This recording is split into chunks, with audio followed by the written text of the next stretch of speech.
बिस्मिल्लाहिर्रहमानिर्रहीम, अस्सलाम वालेकुम and a very good morning. Espresso में आपको खुश आमदीद कहेंगे। मैं हूं अर्मिला हसन और मैं हूं इमरान हसन। इस उम्मीद और दुआ के साथ कि आप खैरियत से एक नए दिन का आगाज कर चुके हैं या करने वाले हैं। दोनों सूरतों में हमारी बेस्ट विशेस आपके साथ हैं, इस दुआ के साथ कि आज का दिन आपकी जिंदगी के अच्छे दिनों में शुमार हो। एक और मौका कुदरत ने हम सबको दिया है और जब भी सुबह होती है हर नई सुबह हमें कुदरत एक नया मौका देती है अपने आप को दुरुस्त करने का, अपनी लाइफ को बेहतर करने का।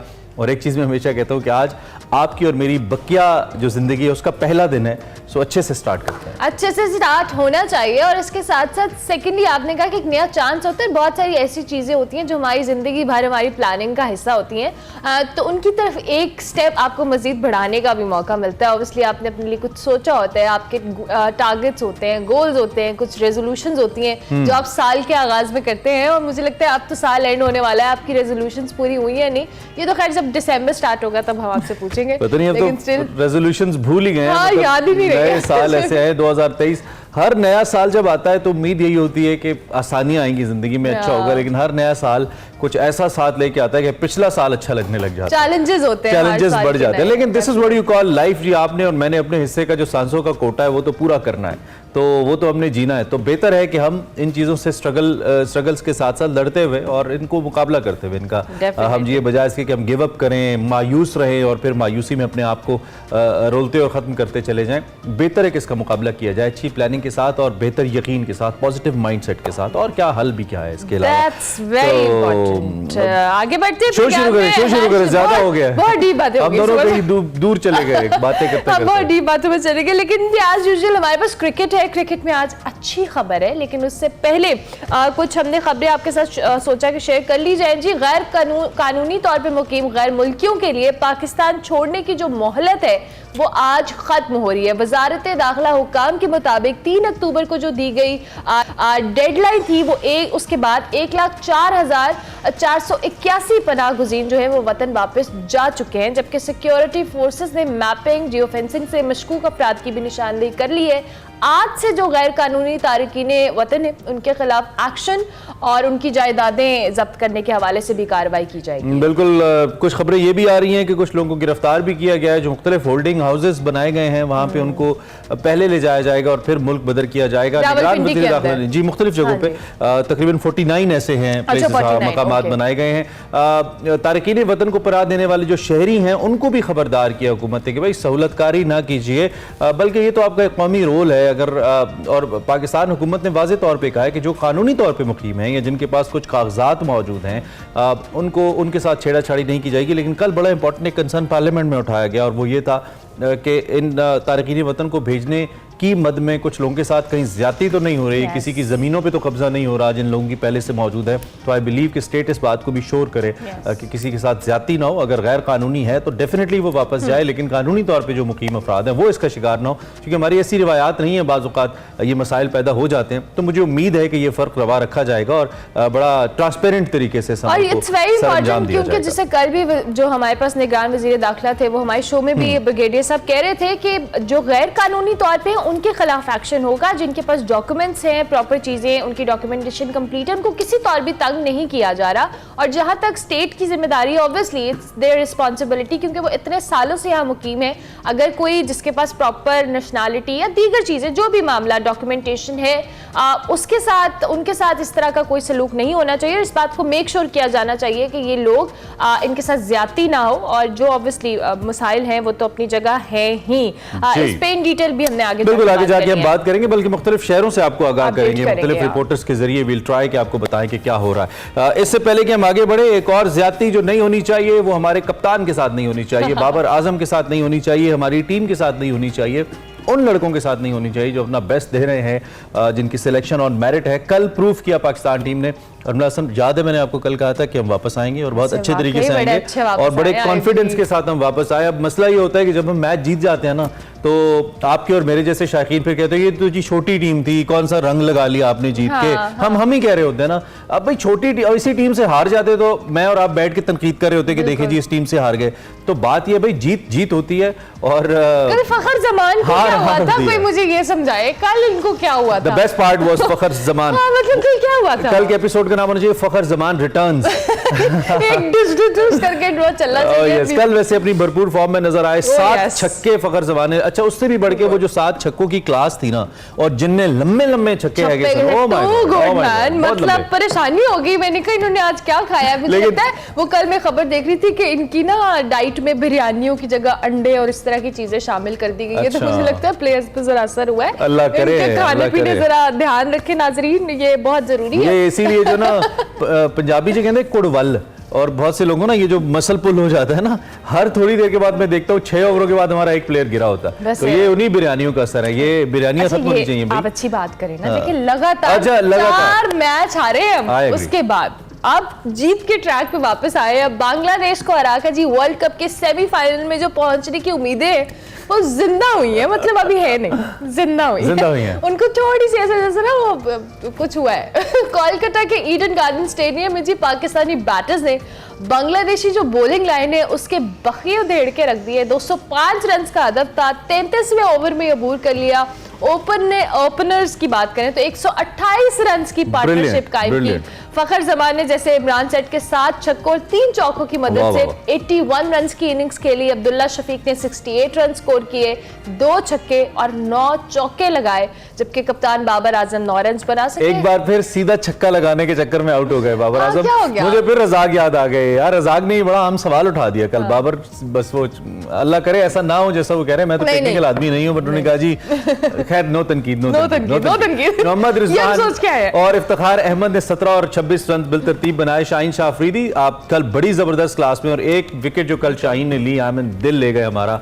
वो कहते हैं ना कि किसी फास्ट बॉलर की जिंदगी की खूबसूरत तरीन बॉल्स में से एक बॉल जो पढ़ के आता है, तो वो जनाब कल शाहीन को मिला। 23 रन देकर 3 खिलाड़ियों को उन्होंने भी आउट किया। और किस्सा मुख्तसर ये कि मोहम्मद वसीम ने भी 3 कामयाब। हाँ, मोहम्मद वसीम जूनियर ने भी 3 विकेट हासिल की। हारिस रऊफ ने भी थोड़ी सी एक्सपेंसिव रहे जो हमेशा रहते हैं। हारिस कल भी 44 रन उन्होंने कल भी दिए, लेकिन 2 विकेटें लेने में कामयाब हुए। हारिस को बहुत काम करने की जरूरत है। अपना ये जो रन इतने खाते हैं ना, रन मशीन बन गए हैं, और उनको लगता है। और उसामा मीर भी कुछ खास इंप्रेस नहीं कर पा रहे। उन्होंने एक खिलाड़ी को पवेलियन भेजा, लेकिन वो भी एक्सपेंसिव रहे पाकिस्तान के लिए। सो बांग्लादेश का सफर खत्म हुआ जी। बांग्लादेश वर्ल्ड कप से बाहर हो गया है। This is the breaking news. उसके अलावा जो पॉइंट्स टेबल है, पाकिस्तान ने थोड़ी सी हल्की सी जंप लगाई है और हम 5th नंबर पे आ गए हैं। अब अगर अनमला चाहें तो बता दें कि हम सेमीफाइनल में कैसे पहुंचेंगे इफ शी वांट्स। हाँ, अगर मगर का खेल शुरू हो गया नाजरीन। पाकिस्तान की सेमीफाइनल की जो रसाई है वो न्यूजीलैंड और ऑस्ट्रेलिया की शिकस्तों से जुड़ गई है। अगर न्यूजीलैंड और ऑस्ट्रेलिया 6 में से 4 मैचेस जीतकर 8 पॉइंट्स उनके अभी इस वक्त हैं, जबकि पाकिस्तान न्यूजीलैंड और इंग्लैंड के खिलाफ फतह हासिल करे तो 10 पॉइंट्स पूरे हो जाएंगे। और वर्ल्ड कप के 2 फेवरेट्स साउथ अफ्रीका और न्यूजीलैंड, जो आज आपको बता दें कि उनका मैच होगा और दोपहर 1:30 बजे उनका मैच होगा पुणे स्टेडियम के अंदर। और अगर मैच न्यूजीलैंड जीतता है तो पाकिस्तान के सेमीफाइनल में जाने के चांस तकरीबन खत्म हो जाएंगे। तो पाकिस्तानियों आज न्यूजीलैंड के हारने की दुआ। तो बेसिकली आप ये कह सकते हैं कि पाकिस्तान का जो फाइनल है वर्ल्ड कप का, वो आज न्यूजीलैंड और साउथ अफ्रीका के दरमियान बिल्कुल ऐसा ही है। अब न्यूजीलैंड हारेगा, पाकिस्तान की किस्मत का फैसला होगा। हमारे साथ हमारे 2 माहिरीन मौजूद हैं। रिशाद भाई मौजूद है हमारे साथ और अवैस मौजूद हैं। हम इन दोनों एक्सपर्ट से पूछते हैं कि वो अल्लाह सुब क्या महसूस कर रहे हैं। Thank you very much Rishad भाई। सबसे पहले आप ही से स्टार्ट करते हैं। आई होप आपने पूरा मैच देखा होगा, मेरी तरह थोड़े से फ्रेश भी हुए होंगे फखर जमान की वापसी को देखकर। मैंने तो इस एपिसोड को फखर जमान रिटर्न्स के नाम का नाम दिया है, और अवैस हमेशा कहते हैं कि फखर जो है ये बड़े मैच के खिलाड़ी हैं। तो कल उन्होंने काफी हद तक वो अपना जो ट्रेलर था, मैच बड़ा नहीं था, खिलाड़ी बड़ा नजर आया हमें, नो डाउट उनके शॉट्स बड़े कमाल थे। आपने कल की जीत को देखने के बाद क्या आपको लगता है अगला हमारा ट्रैक कुछ हद तक क्या मुझे लगता है कि अगर हम 2 मैचेस अगले जीत जाएं और सेमीफाइनल तक ना भी जाएं तो हमारा काफी हद तक जो ना बचत हो जाएगी शायकीन की नजरों में। आपका क्या ख्याल है रिशाद भाई? जी इमरान आप बिल्कुल ठीक कह रहे हैं, क्योंकि जो सबसे अच्छी बात ये थी कि जो पाकिस्तान क्रिकेट टीम का जो प्लान था कल के मैच के लिए वो उन्होंने फुल्ली एक्सिक्यूट किया। उनको एक तो जीतना तो था ही, लेकिन एक बहुत अच्छे स्कोरिंग रेट से एक बड़ी मार्जिन से जीतना था जो बिल्कुल उन्होंने अचीव किया। और ये बड़ी एक अच्छी बात थी कि फखर का, जैसे आप कह रहे हैं, रिटर्न ऑफ फखर जमान, अल्लाह करे कि वो इसी फॉर्म में रहे, फिटनेस उनकी पूरी रहे तो वो अगले 2 मैचेस में भी इसी तरह खेलें भरपूर अंदाज में। और अब्दुल्ला शफीक के लिए तो मैं कहूंगा कि वो he is going from strength to strength. अब टॉप 10 बैट्समैन में इस वक्त वर्ल्ड कप के फीचर कर रहे हैं। और कल काफी इंडियन प्लेयर्स ने भी जो नॉर्मली क्रिटिसिज्म कर रहे होते हैं, उन्होंने भी कल बहुत तारीफ की। रवि शास्त्री ने, मोहम्मद कैफ, सहवाग वगैरह ने भी शफीक की बैटिंग को बहुत सराहा कल। तो डेफिनेटली पाकिस्तान को बिल्कुल एक फ्यूचर स्टार है, बहुत अरसे तक पाकिस्तान को सर्व करेंगे Abdullah Shafique. Definitely very good player. Mohammad Rizwan जो है वो टॉप 5 में फीचर करते हैं। तो very good return to form for Pakistan and I hope के अगले 2 मैचेस भी जीते हैं। और जैसे आप कह रहे हैं कि बिल्कुल वो सेमीफाइनल में जाना ना जाना, तो अभी तक थोड़ा सा हिंच के इस चीज पर के न्यूजीलैंड को हारे मैच और साउथ अफ्रीका अपना मैच हारे। लेकिन ये कि आई थिंक पाकिस्तान की बहरहाल एक अच्छी एक सेकंड इनिंग है। डेफिनेटली एक अच्छा कमबैक है पाकिस्तानी टीम का। अवैस भी हमारे साथ मौजूद है। अवैस, अभी सबसे पहले फखर की बात करेंगे। एज इमरान ने अभी इस कन्वर्सेशन के आगाज में कहा, आपकी बात को कोट करके आप कहते हैं कि फखर जो है वो बड़े मैच के प्लेयर हैं। तो कल फखर चले और बड़ा अच्छा चले, और जिस तरह से उन्होंने अपना आगाज किया, ओपनर्स की जैसी पार्टनरशिप रही, क्या कहेंगे कल के मैच के हवाले से आप? अस्सलाम वालेकुम। एक तो मैं आप दोनों को सुना था, बल्कि आपको ज्यादा मुबारक और मला, क्योंकि आप बहुत टेंशन में लग रही थी पाकिस्तान के मामले में। पाकिस्तान के बने गए, इमरान भाई तो अपनी जगह थे लेकिन आप ज्यादा थी। देखिए एक अच्छी चीज है यहाँ पर, मुझे पता है कि फखर जमान इंजर्ड थे, लेकिन प्रीवियस मैच बल्कि मैं कहता हूँ उनको खेलना चाहिए था साउथ अफ्रीका के खिलाफ। आपने देखा होगा 40 ओवर उन्होंने फील्डिंग भी की थी, लेकिन आई डोंट नो क्यों नहीं उनको अपना मैच खिलाया गया। लेकिन एक ड्यू इनिंग्स थी, जो कि हमेशा हम बात करते हैं कि अगर आप उनके स्टैट्स की भी कल बात करें, तो जिस वक्त कल वो स्टैट्स टीवी के ऊपर दिखा रहे थे, जो कमेंटेटर्स भी बात कर रहे थे, वो ये कह रहे थे कि undoubtedly he is a big match player, he is a big player, लेकिन he needs to perform consistently for Pakistan. और हकीकत है, अगर वो परफॉर्म करते हैं, आपके सामने की बात है कल जिस तरीके से उन्होंने इनिंग्स खेली। और मुझे वो रवि शास्त्री का जो वो पिक्चर आ रही थी अपना क्या नाम है इसका, जो जहाँ पर अपना कमेंट्री बॉक्स के अंदर से जहाँ पर रवि शास्त्री का मुंह खुल गया था जब 96 या 99 मीटर का मॉन्स्टर छक्का मारा। तो ये चीज आपको चाहिए होती है पैट, लेकिन वही बात है कि बड़ी देर की आपने आते आते आपको ये शायद पहले करना चाहिए था। लेकिन आज जो मैच खेला जाएगा, आई गेस सबसे ज्यादा इस वक्त पाकिस्तानी वहाँ पाकिस्तान इंडिया का मैच भी नहीं देखेगी जो आज ये देखेगी, क्योंकि ये बड़ा रिलक्टेंट मैच होगा कि न्यूजीलैंड जो है वो बुरी तरीके से हारे साउथ अफ्रीका से। और इफ्स एंड बट्स तो हमेशा टूर्नामेंट्स में रही है, लेकिन पिछले मैच में एक अच्छी बात कि आपको इंटेंट नजर आई पाकिस्तान टीम की, जो हम बार बार रो रहे हैं कि इंटेंट चाहिए, एग्रेसिव खेलो, पावर प्ले के अंदर खेलो। कल आपके अंदर वो चीज नजर आ रही थी कि जिस वक्त दिमाग पे आपके सवार होती है चीज कि हाँ हम वापस टूर्नामेंट से बाहर हो जाएंगे, ये मसले हो जाएंगे, क्योंकि आप 2 चीजों से वहाँ खेल रहे हो वर्ल्ड कप के अंदर। एक तो आप ठीक है जो मामला आपके क्रिकेट बोर्ड में चल रहे हैं या आपकी जो स्टैंडिंग है इस वक्त वर्ल्ड कप के अंदर, लेकिन दूसरी तरफ आप खेल रहे हो कि आपने चैंपियंस ट्रॉफी के लिए क्वालिफाई भी करना है। कल बांग्लादेश पे भी ये प्रेशर था कि बांग्लादेश ने चैंपियंस ट्रॉफी के लिए क्वालिफाई करना था।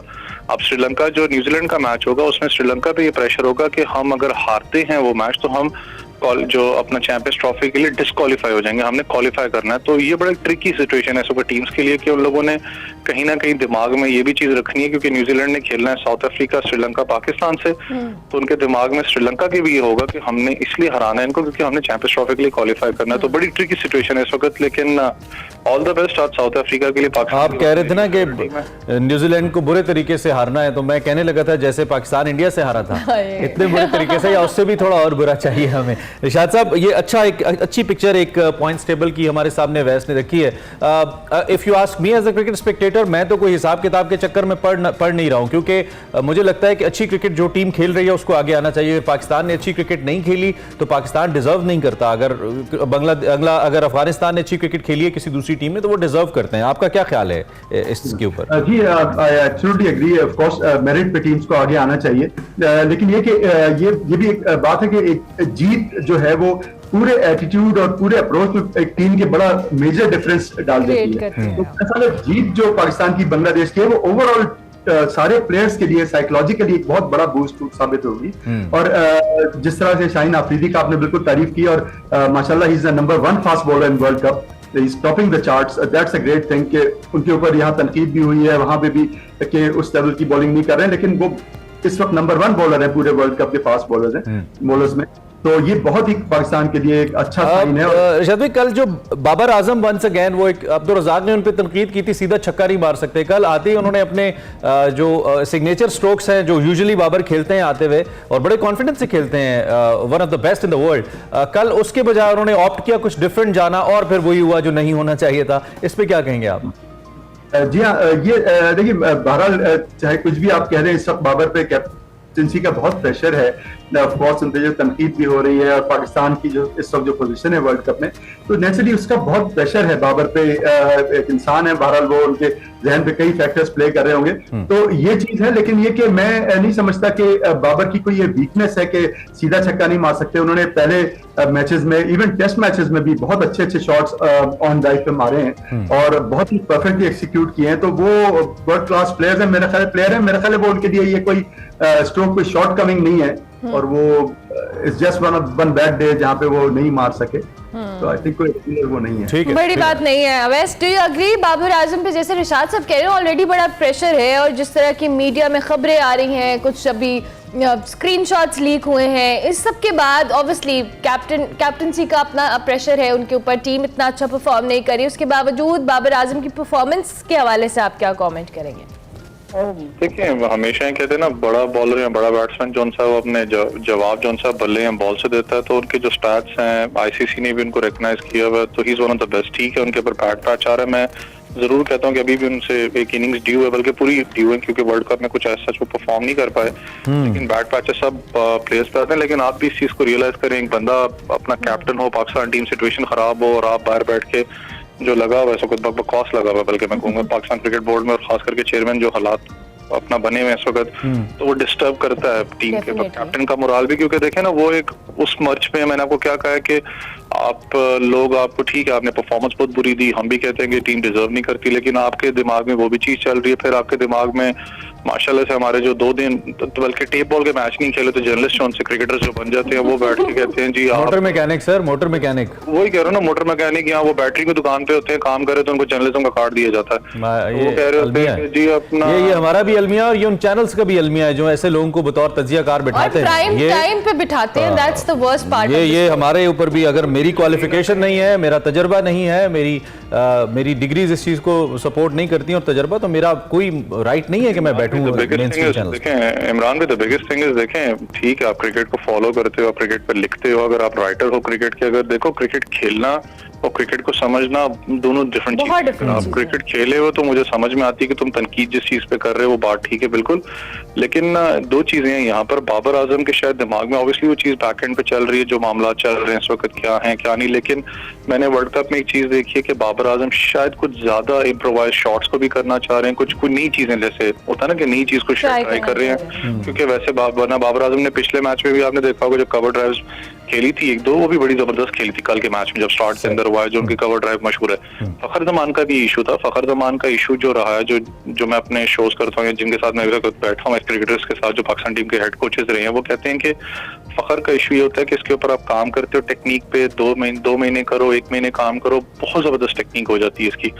लेकिन जैसे ही अपना कहीं टूर पे जाने वाले होते हैं या वर्ल्ड कप आने वाला होता है, तो पता नहीं 24 घंटे पहले कौन सा जिन के ऊपर चढ़ता है, तो ये कहते हैं मैं बैट ऐसे ना पकड़ लूं, तो वो थोड़ा बहुत चेंज जो सा मामलात कर देती है यहाँ पर। लेकिन कल एक अच्छी बात थी पाकिस्तान क्रिकेट से, जो मुझे समझ में आई कि फखर को आपने लाइसेंस दिया था कि लाइसेंस टू किल, के जो आपकी नेचुरल गेम है आप जाके खेलो, हमें स्टार्ट चाहिए, मुझे विकेट का खतरा नहीं है। जिस वक्त आप बैट्समैन को ये बात कर दो ना, हार्ड हिटर को, कि यार मुझे तुम्हारे 20-25 का फर्क नहीं है, मुझे ये फर्क चाहिए कि तुम इस टीम को डंड पहुंचाओ। तुम अगर एक ओवर में भी 23 निकाल ले तो एक लड़के के, तो आप उनके मेन स्ट्राइक पास बॉल। और वो मुझे लगता है कि कल स्पेलिंग सही समझ आए पाकिस्तानी टीम को, वो लाइसेंस टू चिल समझ रहे थे, कल उन्हें पता लगा कि लाइसेंस टू किल है, तो फिर उन्होंने परफॉर्म कर दिया। अच्छा, आज के मैच में रिशाद साहब बड़ा अहम मैच है जैसा कि हम कह रहे हैं, जरा इस पे थोड़ा सा कमेंट मैं चाहूंगा। जिस तरह सिग्निफिकेंटली न्यूजीलैंड की टीम परफॉर्म कर रही है, मुझे लगता है कि पूरी क्रिकेटिंग फर्टिनिटी के लिए एक मिसाल है। हर टीम चोक किया कहीं ना कहीं, लेकिन अगर नहीं चोक की उस तरीके से, तो वो न्यूजीलैंड की टीम है, जिन्होंने 450 के मुकाबले में भी सिर्फ 5 रन से एक मैच में उनको शिकस्त हुई। तो आप आज का मैच कितना सनसनीखेज देखते हैं? क्या आज हम वर्ल्ड कप का बेहतरीन मुकाबला देखने जा रहे हैं? जी हाँ, बिल्कुल आप सही कह रहे हैं कि न्यूजीलैंड तकरीबन हर टूर्नामेंट में बहुत अरसे से एक डार्क हॉर्स रहते हैं, और वो सरप्राइज करते हैं बड़ी से बड़ी टीम को, बहुत अच्छा खेलते हैं। ये जरूर है कि फाइनल में आके उनका रिकॉर्ड उस तरह का नहीं है, लेकिन ये definitely I think last world cup में तो उनके साथ डेफिनेटली एक ज्यादती हुई थी कि स्कोर्स टाइट थे और फिर इंग्लैंड को टाइटल दे दिया गया। तो लेकिन ये कि मैं समझता हूँ कि न्यूजीलैंड बिल्कुल जबरदस्त, जिस तरह उन्होंने ऑस्ट्रेलिया का इतने बड़े स्कोर पे मुकाबला किया और सिर्फ 5 रन से हारे, तो वो डेफिनेटली जबरदस्त मैच आज खेलेंगे और साउथ अफ्रीका भी बड़े टॉप फॉर्म में है, तो जैसे आप कह रहे हैं कि बड़ा एक एपिक बैटल होने का इम्कान है डेफिनेटली। लेकिन मैं थोड़ा सा मैं समझता हूं कि आज जरा सा मैं साउथ अफ्रीका को एज दूंगा। उसकी वजह यह है कि जो साउथ अफ्रीका के स्पिनर्स भी दोनों अच्छे बॉलिंग कर रहे हैं, उनके बैट्समैन बहुत अच्छे फॉर्म में हैं और न्यूजीलैंड ज्यादातर अपने फास्ट बॉलर्स को बैंक करता है, तो south African batsman fast bowlers को बहुत अच्छा खेलते हैं। मिचेल सैंटनर न्यूजीलैंड के जो स्पिनर हैं बहुत अच्छी बॉलिंग कर रहे हैं, लेकिन उनके कोई ऐसा मेजर स्पिनर नहीं है न्यूजीलैंड का जो साउथ अफ्रीका के बैट्समैन को थ्रेटन कर सके। ओके ओके, साउथ अफ्रीका को जरा सा एज है। तो ये जो वैस आपने कहा था बहुत बुरी शिकस्त, तो ना सीरियस नोट, क्या कोई स्टैट्स है आपके पास कि आज कितना एक मार्जिन चाहिए अगर इन केस बीट करता है साउथ अफ्रीका न्यूजीलैंड को? कोई हमारे पास स्टैट्स हैं या महज हारना भी ठीक होगा हमारे लिए? हाँ नहीं, मैच हार रहा नहीं, एक चीज इमरान भाई, ऐसा पाकिस्तानी ऑब्वियसली ख्वाहिश था कि पाकिस्तान जाए फाइनल्स में, लेकिन एक याद रखिएगा कि पाकिस्तान ने तीनों मैच जो जीतने हैं अच्छे मार्जिन से जीतने, जैसे कल आपने देखे ना, कल आपने अच्छे ओवर्स में जीता तो आपको एक प्लस पॉइंट यहाँ पर मिल गया। साउथ अफ्रीका का न्यूजीलैंड की बात करें तो कहीं ना कहीं न्यूजीलैंड को भी अच्छे मार्जिन से वो मैच हारना है। अगर साउथ अफ्रीका उसको चाहता है कि थोड़ा सा नीचे टेबल पे आए तो आपको अच्छे मार्जिन से मैच वो हारना होता है। लेकिन सबसे इंपॉर्टेंट चीज पता है कि इस वक्त वही आप वाली बात मैं कोट करूंगा कि forget about qualifying for the semis वगैरह, आपने 3 मैच जीतने हैं। आप 3 मैच भी जीतते हो ना फाइट करके, तो हर चीज शिकायत सब कुछ मामला आपके दूर हो जाते हैं। लेकिन टॉस पर आज मैटर करेगा, ये याद रखिए, क्योंकि साउथ अफ्रीका का जो ट्रैक रिकॉर्ड रहा है चेस के अंदर वो बड़ा खराब रहा। आपने चाहे वो नीदरलैंड्स के खिलाफ देखा होगा, पाकिस्तान के खिलाफ आखिरी बॉल तक गया था, तो टॉस बड़ा मैटर करेगा क्योंकि साउथ अफ्रीकन फ्री फ्लो खेलते हैं, उनकी ख्वाहिश होती है कि टॉस हमारे हक में और हम जाके वहाँ टोटल पाइल अप करें। और अगर इस विकेट पे साउथ अफ्रीका का 350 करने में कामयाब हो जाता है, एग्जाम्पल दे रहा हूँ आपको, तो लिटरली मुश्किलात होंगी न्यूजीलैंड के लिए, क्योंकि साउथ अफ्रीका के पास बॉलिंग यूनिट भी मौजूद है। उसके अलावा जो इनका जो बैटिंग ट्रैक है न्यूजीलैंड का वो बहुत जबरदस्त चल रहा है, लेकिन उनका वही मसला है कि अगर 2-3 खिलाड़ी ऊपर जल्दी आउट हो जाते हैं, रविंद्रा तक जो 3 खिलाड़ी इनके टॉप के हैं, तो वो अंडर प्रेशर जरूर होगा, क्योंकि अभी तक न्यूजीलैंड इस इतनी ज्यादा प्रेशर सिचुएशन में सिर्फ ऑस्ट्रेलिया वाले मैच में गुजरा, उसके अलावा उन्होंने कोई ऐसा प्रेशर आपने देखा होगा कि अभी तक उस सिचुएशन में गुजरे नहीं, तो अभी भी टेबल ओपन है। And Ravindra is a very good addition. I mean जिस तरह की फॉर्म उनकी चल रही है, अगर वो आज भी चल जाते हैं तो things would be different. That's amazing, thank you very much Awais, बहुत शुक्रिया। और इरशाद महमूद साहब, आप दोनों का बहुत शुक्रिया कि आपने अर्ली इन द मॉर्निंग हमें ज्वाइन किया। जी, कुछ के हवाले से हम बात कर रहे थे, कल पाकिस्तान ने बांग्लादेश को हराया और बहुत अच्छा क्रिकेट, अच्छा मैच खेला, अच्छी क्रिकेट हमें देखने को मिली। लेकिन आज न्यूजीलैंड वर्सेस साउथ अफ्रीका है और हम सबको दुआ करनी है कि न्यूजीलैंड साउथ अफ्रीका से हारे और बहुत बुरे तरीके से हारे, आमीन। इसी नोट पे जी ब्रेक लेते हैं, ब्रेक के बाद आते हैं।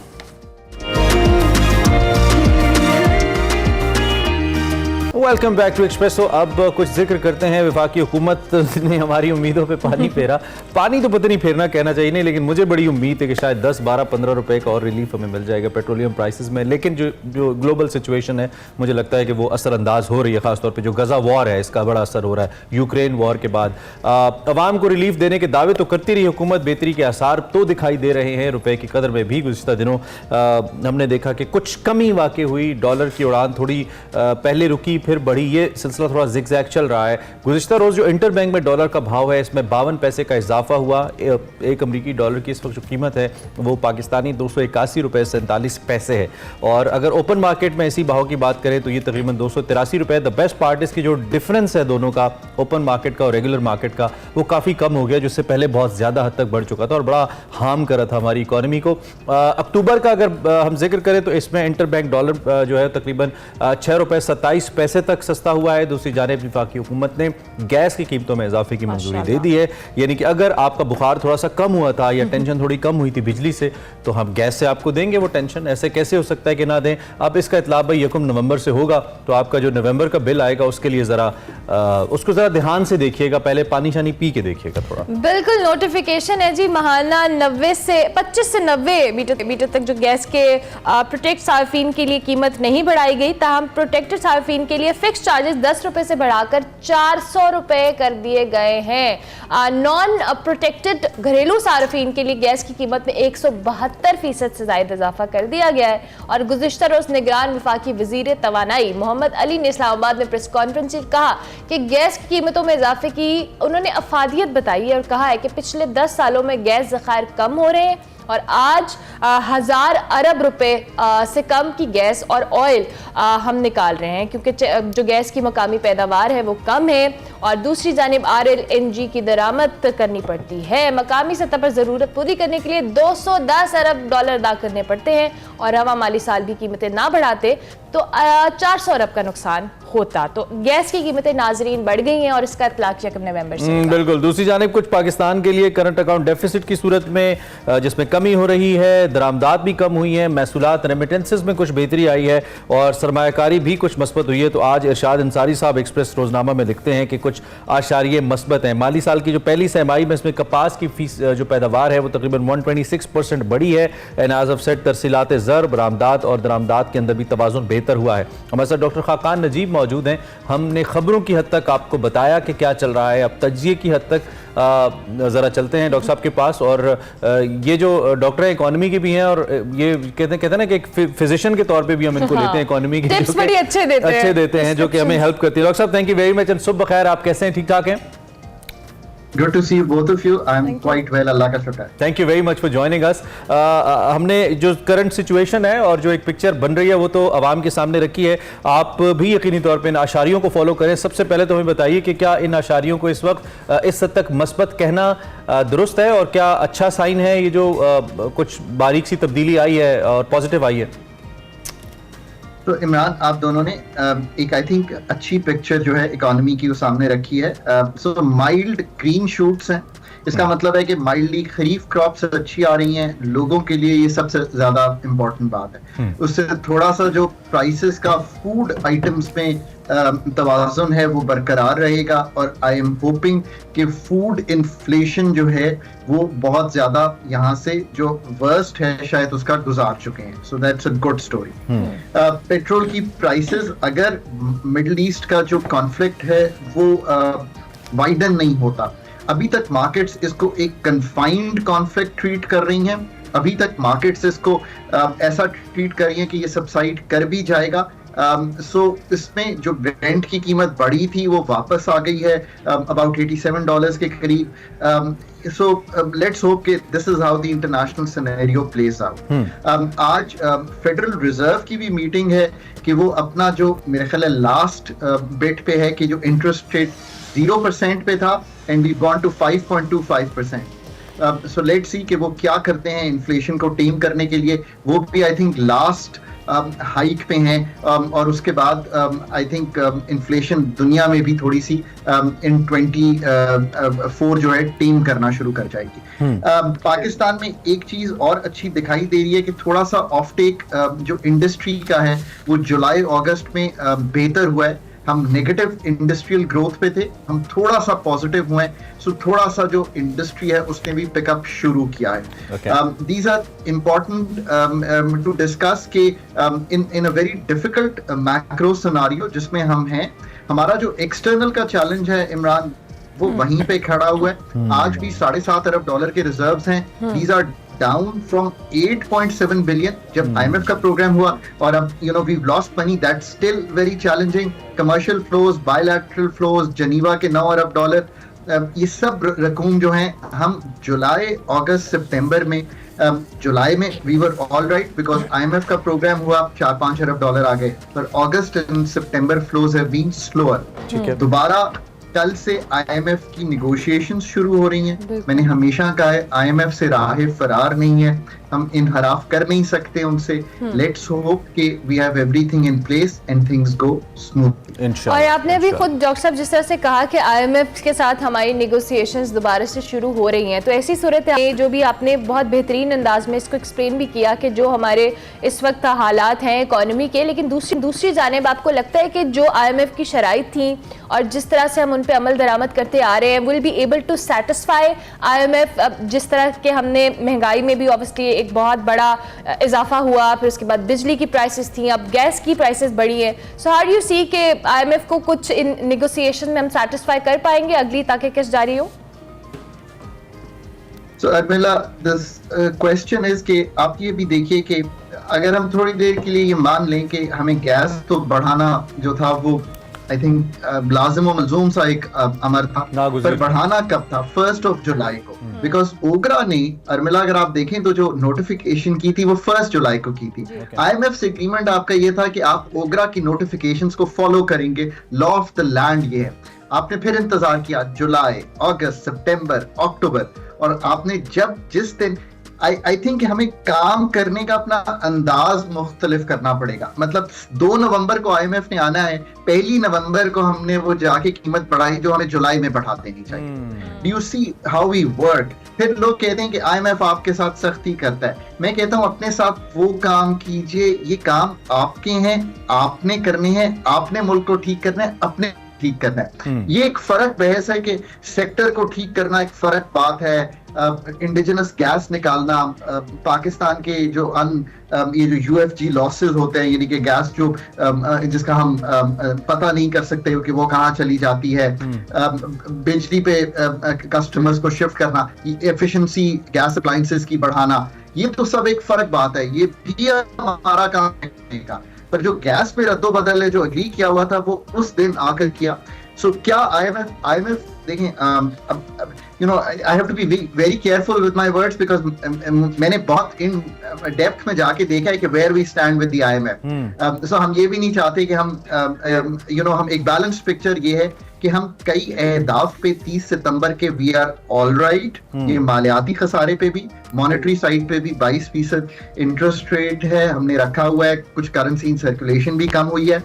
ऑन द एक्सटर्नल फ्रंट हम चैलेंज्ड हैं, मैंने पहले भी कहा है। ऑन द एनर्जी फ्रंट हम चैलेंज्ड हैं, बट विद फ्यू एडजस्टमेंट्स हम चल पाएंगे। फिस्कल में कुछ चीजें जो हैं एक्सपेंडिचर साइड पे हमें कुछ एडजस्टमेंट्स इमरान आपको अगले क्वार्टर की, बिकॉज अगले क्वार्टर के तय करेगा, आपको नजर आएंगी। फिर हम कहिए IMF की नई शराइत आ गई, आप उनको शराइत कहें या एडजस्टमेंट्स कहें, वो जरूर दिखाई दें। अच्छा, ये बड़ा अगला क्वार्टर बड़ा ही इंपॉर्टेंट है पाकिस्तान के लिए, बिकॉज हम देख रहे हैं कि हो सकता है इंतखाबात भी इसके अंदर आ जाएं, और उसके साथ साथ हम आज डेडलाइन खत्म हुई है, जो गैर मुल्की तारकीन वतन है पाकिस्तान उनको भी वापस भेज रहा है, उसका भी बराह रास्त ताल्लुक इकॉनमी से। लेकिन वी ऑलवेज सी कि IMF के साथ हमारी जो भी डॉक्टर साहब डेवलपमेंट होती है उसके कुछ ना कुछ पॉलिटिकल इंप्लीकेशंस भी जरूर होते हैं, उसका कोई डिप्लोमेटिक एक एंगल भी जरूर होता है कहीं ना कहीं से, क्योंकि पाकिस्तान एक, मैं तो वल्नरेबल ही कहूंगा, जोग्राफियाई तौर पे ऐसा मुल्क है जो कि मैटर करता है दुनिया के लिए, तो इसलिए फिर उसकी जो मालियाती हालत है उसको दुनिया कहीं ना कहीं हमें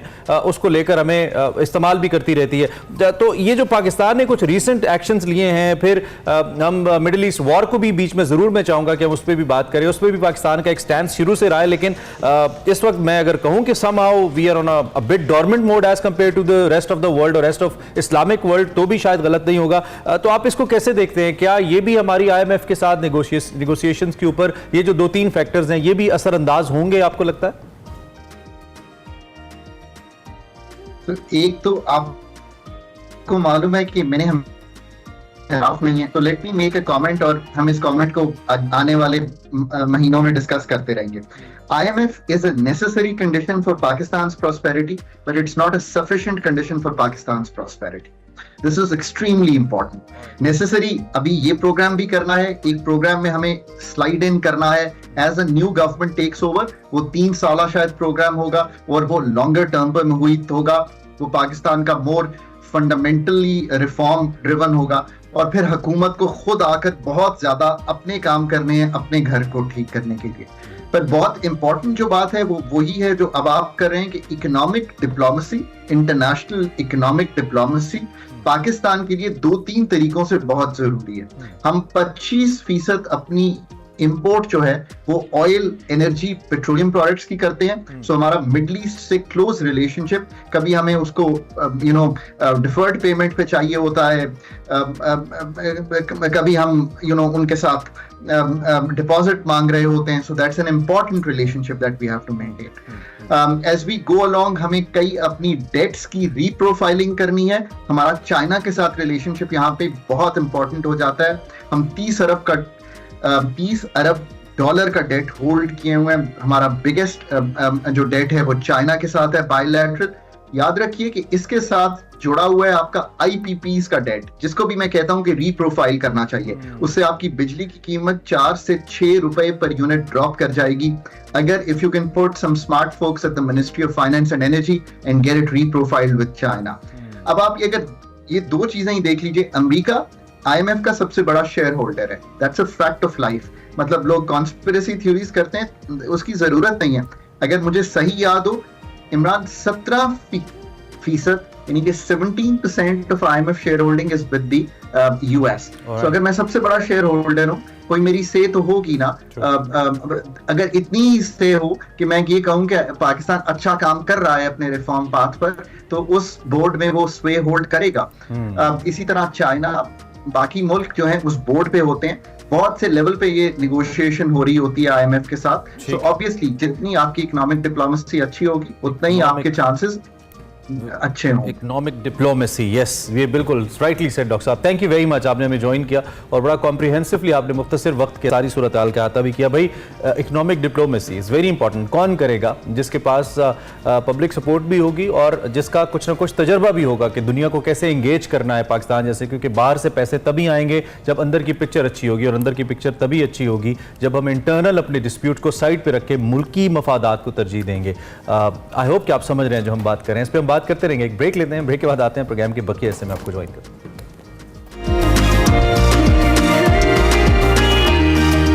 वेलकम बैक टू एक्सप्रेसो। बात करेंगे इजराइल के हवाले से। इजराइल डंके की चोट पे गजा को सफाए हस्ती से मिटाने पर उतर आया है। फलस्तीन इजराइल के दरमियान जो जारी जंग है 26वें दिन में दाखिल हो गई है। इजराइल ने हर जंगी जराइम से बेपरवाह होकर भूख और प्यास को जंग का हथियार बनाया है, जबकि गजा की वजारत सेहत के मुताबिक 7 अक्टूबर से अब तक इजरायली बमबारी के नतीजे में 8,525 फलस्तीनी शहीद हो चुके हैं। शहीद होने वालों में 3,500 से ज्यादा बच्चे और 2,000 से ज्यादा खवातीन भी शामिल है। अक़वाम मुत्तहिदा के इदारा यूनिसेफ की जानिब से गजा में जारी जो इजरायली जहरियत है उसके बायस मरने वाले बच्चों से मुतल्लिक जो आदाद शुमार हैं वो जारी किए गए, जिसके मुताबिक गजा में हर 10 मिनट में एक बच्चा शहीद हो रहा है। गजा में हर रोज 420 से ज्यादा बच्चे इजरायली बमबारी से शहीद या जख्मी हो रहे हैं। अक़वाम मुत्तहिदा ने कहा है कि इजराइल ने शुमाली गजा में कायम 13 अस्पतालों से नकल मकानी की हिदायत कर दी है और अब तक कोई जगह महफूज नहीं है। ट्विटर पर जारी पैगाम में अक़वाम मुत्तहिदा ने कहा है कि हजारों मरीज और तिबी अमला और तकरीबन 1,17,000 बेघर अफराद इन मराकज़ पर पनाह लिए हुए हैं। आप इमेजिन करें कि खुला मैदान है और उसमें 3,500 बच्चों की लाशें पड़ी हुई हैं, और ये पड़ी हुई हैं, ये कुछ दफन हो गए, कुछ नहीं हो पाए, कुछ अभी भी मलबे के नीचे हैं, और ये वो नंबर है जिसमें बढ़ने का शदीद खदशा मौजूद है। इस वक्त जो पिक्चर आपके सामने हम रख रहे हैं, 9 अक्टूबर से ईंधन की सप्लाई नहीं है, बंद है। इसके नतीजे में जो सेहत का निज़ाम है मुकम्मल तौर पर मुनद्दम है। हॉस्पिटल्स तक को तो बम मार के तबाह कर दिया गया है, पनागुज़ीन कैंप उखाड़ दिए गए हैं, ज़मीं बोझ कर दिया गया है। ऐसा लगता है कि शायद कोई मौजज़ा ही हो जाए इस सूरत हाल से फ़लस्तीन निकले, फ़लस्तीनी बेगुनाह अवाम निकलें। हमास को मिटाने के नाम पर जो जेनोसाइड है इस वक्त मुकम्मल तौर पर जारी है। फ़लस्तीनी वजारत सेहत ने मिस्र से बहरहाल ये मुतालबा किया है कि वो जो रफ़ा क्रॉसिंग है इसके ज़रिए गज़ा में ईंधन और अद्वियात की फराहमी यकीनी बनाए, because that is one of the routes आसान तरीन। उधर जो एमनेस्टी इंटरनेशनल है उसने ये कहा है कि इसराइल की फ़ौज को जनूबी लबनान में 16 अक्टूबर को जो होने वाली कार्रवाई में इसमें बिला तफरीक और गैर कानूनी तौर पर सफ़ेद फॉस्फोरस इस्तेमाल करते हुए पाया गया है, जो कि इनह्यूमन है, आई मीन जंगी क्राइम्स के अंदर आता है ये। इन हमलों की तफ्तीश जंगी जराइम के तौर पर ज़रूर होनी चाहिए, ऐसा भी कहा गया है, मगर तहकीकात करेगा कौन? जो तहकीकात करने वाले हैं वही तो तनकीद करने वाले हैं, वही तो इसको इंडोर्स करने वाले हैं। जितनी भी बड़ी क़ुव्वतें हैं, क्या सिर्फ हम इसको एक इंसानी अलमिये के तौर पर नहीं देख सकते, सियासत से बालातर होकर और ज़मीनी टुकड़े से बालातर होकर? हमारे साथ डॉक्टर जमील अहमद खान मौजूद हैं, साबिक सफ़ीर हैं, मिडल ईस्ट को समझते हैं बहुत अच्छे तरीके से। उनसे ज़रा राह लेते हैं कि वो इस सूरत हाल पर क्या राय रखते हैं। डॉक्टर साहब थैंक यू वेरी मच। पिछले 24-25 दिन मुसलसल हम जो खबरें दे रहे हैं, यकीन जानिए पढ़ नहीं पा रहे, बता नहीं पा रहे, और मेरे जैसे लोग तो सोच भी नहीं पा रहे जिस तरह का जेनोसाइड जारी है, जिस तरह का कत्ले आम हो रहा है और बच्चों और ख़वातीन का हो रहा है। ये दुनिया जिन सोल्यूशंस पे बात कर रही है, क्या किसी नुक्ते पे पहुंचा जा सकता है? महज it's a matter of time line या फिर मसला कुछ और है? डॉक्टर साहब थोड़ा सा एक्सप्लेन कीजिए। अगर हम अपने अपने लिबादे पहने, अलग अलग हर हुक्मरान यही सोच रहा हो कि दूसरा हुक्मरान या दूसरे ममालिक इस पर कुछ आवाज उठाएंगे, तो इस पे फिर कुछ नहीं हो सकता। और फिर वही होगा जो एक ज़ायोनिज़्म की तहरीक की बुनियाद रखी गई थी 1897 में, जब इस बुनियाद के रखते ही ये फैसला किया गया था सहूनी ताकतों की तरफ से कि दुनिया में ग्रेटर इजराइल बनेगा, कि इजराइल का एक मुल्क कायम होगा। मुल्क उन्होंने कायम कर दिया। अब गजा की इस कारपेट बम्बिंग और जो आपने दर्दनाक, कर्बनाक, इंसानियत सोच जो हालात वहाँ चल रहे हैं, दुनिया इसके इमेजेस, दुनिया इसकी फुटेज भी देख रही है। वो कि इजराइल ने कोशिश की कि फुटेज भी दुनिया ना देख पाए, जब इंटरनेट को बिल्कुल उन्होंने जैम कर दिया, जैमर्स लगा दिए। लेकिन हमास और फलस्तीनी जो टेक्नीशियंस हैं उन्होंने उसको रिस्टोर किया और दुनिया से भी आवाज उठने लगी। तो ये एक बड़े मंसूबे का एक हिस्सा मालूम होता है। बहाना उन्होंने बना लिया।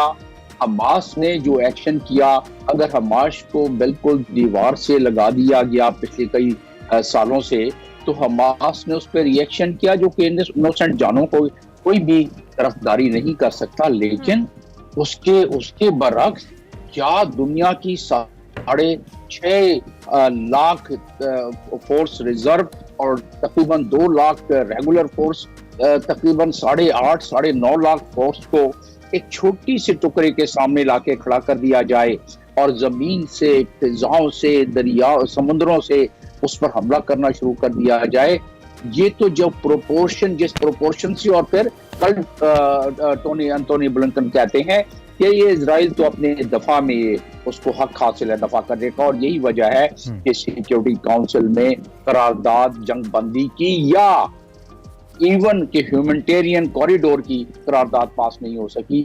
इससे बड़ा तारीखी अलमिया अक़वाम मुत्तहिदा डॉक्टर साहब, जिस तरह आप खुद कह रहे हैं कि जहाँ पे हम इंसानी हकूक की इन तंजीमों की बात कर रहे हैं, इतने बड़े बड़े हैं जिस पे बात होनी चाहिए, वो भी इस मामले में बिल्कुल मजम्मत के अलावा कुछ और करते हैं। इनफैक्ट कुछ प्लेटफॉर्म्स तो मजम्मत भी नहीं कर रहे, और जहाँ पे हम बहुत सारे ममालिक की बात कर रहे हैं, हम फॉस्फोरस के इस्तेमाल की भी बात कर रहे हैं, बहुत सारी इंटरनेशनल तंजीमें इस हवाले से बात नहीं कर रही हैं। और इसकी वजह यही है कि इसराइल की फ़ौज जो लबनान में बिला तफरीक सफ़ेद फॉस्फोरस जिसकी हम बात कर रहे हैं वो इस्तेमाल कर रही है। ये तो जंगी कावानीन की भी खिलाफ वर्जी है, इस पर भी तो तहकीकात होनी चाहिए। और उसके साथ साथ दूसरी जानिब जो फ़लस्तीनियों ने मिस्र से मुतालबा किया है, गजा में मुतालबा किया है कि ईंधन की फरामी या दीगर चीज़ों की फरामी को मुमकिन बनाया जाए, इट्स वेरी इंपॉर्टेंट। क्योंकि अभी हम एक न्यूज़ भी अपने इंट्रो में कर रहे थे कि अगर ईंधन ना पहुंचा तो जो जनरेटर्स हैं बड़े हॉस्पिटल्स के वो बंद होंगे, और उसके बाद जो फिर ऑलरेडी जितना जानी नुकसान है, बहुत सारे लोग वहाँ ज़ेरे इलाज भी हैं और पनाह लिए हुए भी हैं। जी, आज इसका अनाउंस कर दिया है हेल्थ मिनिस्ट्री ने गजा में कि आज रात तक ये ईंधन के जो चंद थोड़ा सा एक मकदार बची हुई है वो खत्म हो जाएगी, जनरेटर बंद हो जाएंगे, अस्पताल फिर बंद होना शुरू हो जाएंगे। और ये एक और सजा देने का तरीकाकार है। इसको वेपन ऑफ वार के तौर पर इस्तेमाल किया जा रहा है ताकि जनरेटर बंद हो, लोगों की जानें उसमें भी जाया हो जाएं। तो ये नस्ल कुशी है एक पूरी। और पहले खुराक को वेपन ऑफ वार आपको देखने में नहीं मिलेगा दुनिया में कि सिविलियन आबादी के खिलाफ खुराक को वेपन ऑफ वार जो है उसको आप करें, पानी को वेपन ऑफ वार के तौर पर इस्तेमाल करें, और फ्यूल को, ताकि जनरेटर सारे अस्पतालों के बंद हो जाएं। तो ये आपने मुझसे सवाल पूछा कि ये जंगी जराइम, यस, फास्फोरस बम भी, और ये जो काम हो रहा है कि food, fuel and medicine as a weapon of war, ये बिल्कुल जंगी जराइम। और ये अक़वाम मुत्तहिदा के ICC में इसका ट्रायल हो सकता है, लेकिन उसका तरीकाकार वही है जो सिक्योरिटी काउंसिल का रास्ता है। फिर वही आप वाली बात आ जाती है कि ताकतवर ममालिक जिस ताने बाने में बुने हुए हैं, इसके पैराहे में अगर जाएं तो सहूनियत के, बस एक जुमला कर दूं कि सहूनियत के जो पैरोकार हैं उन्होंने माशी, माशरती और वहां की सियासी अमेरिका के तमाम तह दर तह उस पे काबिज है। लिहाजा ये प्रेसिडेंट भी मजबूर हो जाता है, वहां के कांग्रेस भी मजबूर हो जाते हैं कि वो उनके खिलाफ हो। अवाम अलहदा और वहाँ के हुक्मरान अलहदा। ठीक है, इसी अच्छा तरीके से सिर्फ मुझे अगर मैं थोड़ा सा रिलेट करूं तो 9/11 के बाद जो अमेरिका ने कार्रवाइयां शुरू की थी, अगरचे कि अफगानिस्तान की उस तरह से आबादी नहीं थी, लेकिन मिलता जुलता कुछ इस तरह से है कि यहाँ पे सिविलियन आबादी बहुत ज्यादा है, लेकिन जो यूज ऑफ माइट है मैं उसको रेफर कर रहा हूँ। और उसके बाद फिर हमने देखा कि पूरी दुनिया एक अनरेस्ट का शिकार हुई। पूरी दुनिया के अंदर किस हद तक मसाइल पैदा हुए और कोई भी मुल्क इससे महफूज नहीं रहा, चाहे बरतानिया है, अमेरिका है, कोई भी मुल्क ऐसे महफूज नहीं रहा।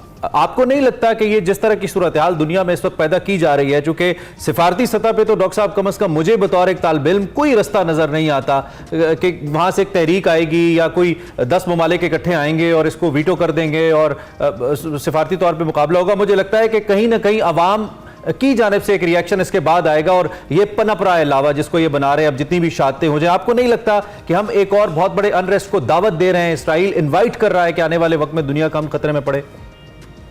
देखें, अफकार को पाबंद सलासल जो करोगे, तस्वीर के चिलमंद से जयां आती रहेगी, रिएक्शन होगा, जिस तरह आपने अफगानिस्तान की मिसाल देके बताया। और उसके बाद जिस तरीके से दहशतगर्दी फैली, रिएक्शन में जिस तरीके से लोगों को रेडिकलाइज होने का मौका मिला, ये बिल्कुल इसका एक कुदरती अमर पर अमेरिका में एक मीटिंग हुई है, उसमें उनके इंटेलिजेंस इदारों ने ये बावर करा दिया है जो आप ये बात कर रहे हैं।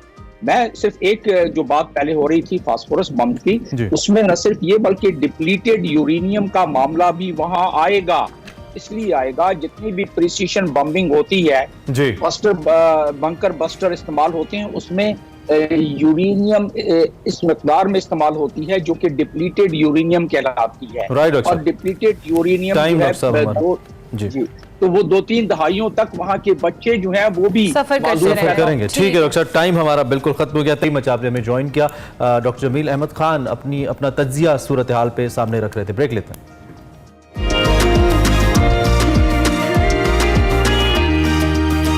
Welcome back to Expresso. Program के दूसरे हिस्से में आपको खुश आमदीद कहेंगे। अब आपको दिखाएंगे हमारा सेगमेंट फ्लैग्स, जिसमें सना हुमायूं आज हमें बता रही हैं हंगरी के कौमी दिन पर सफारत खाने में सजाई तकरीब का अहवाल। तो देखते हैं आज का segment flag.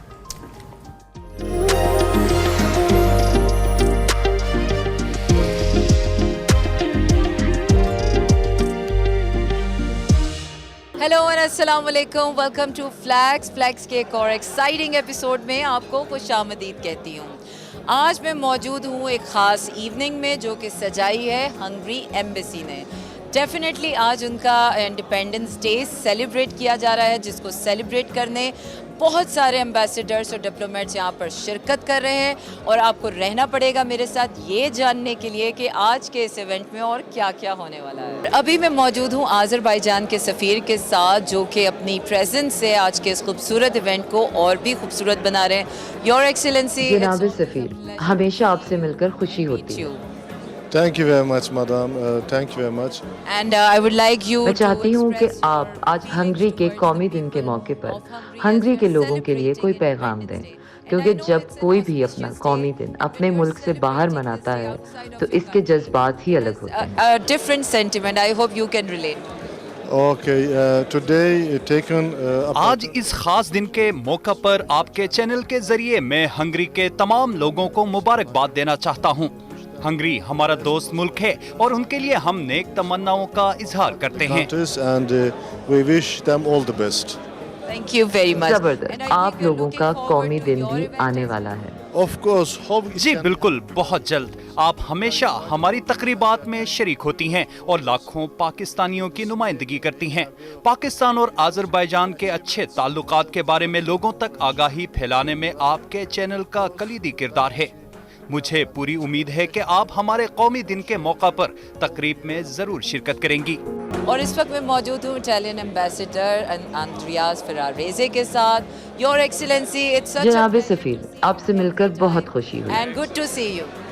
Thanks a lot. I'm very glad to see you in this. आपसे मिलकर भी बहुत खुशी हुई। यूरोपीय यूनियन में साथी और एक बेहतरीन दोस्त मुल्क के कौमी दिन के मौका पर शिरकत करने का बहुत शुक्रिया। सबके लिए नेक तमन्नाएं। Best for all the people of Bulgaria. Okay, so I know it's a different kind of. किसी और मुल्क में अपना कौमी दिन मनाने का तजुर्बा बहुत ही अलग होता है। क्या आपको ऐसी तकरीबात में अपना मुल्क याद आता है? Do you miss your countries on these kind of events? जी बिल्कुल, अपना मुल्क तो बहुत याद आता है, लेकिन हम लोग एक दूसरे की तकरीबात में शिरकत करके इनकी खुशियाँ बांटते हैं। So, Your Excellency, can we क्या expect पाकिस्तान और इटली के माबैन किसी सकाफती प्रोजेक्ट पर काम चल रहा है? between Pakistan and Italy?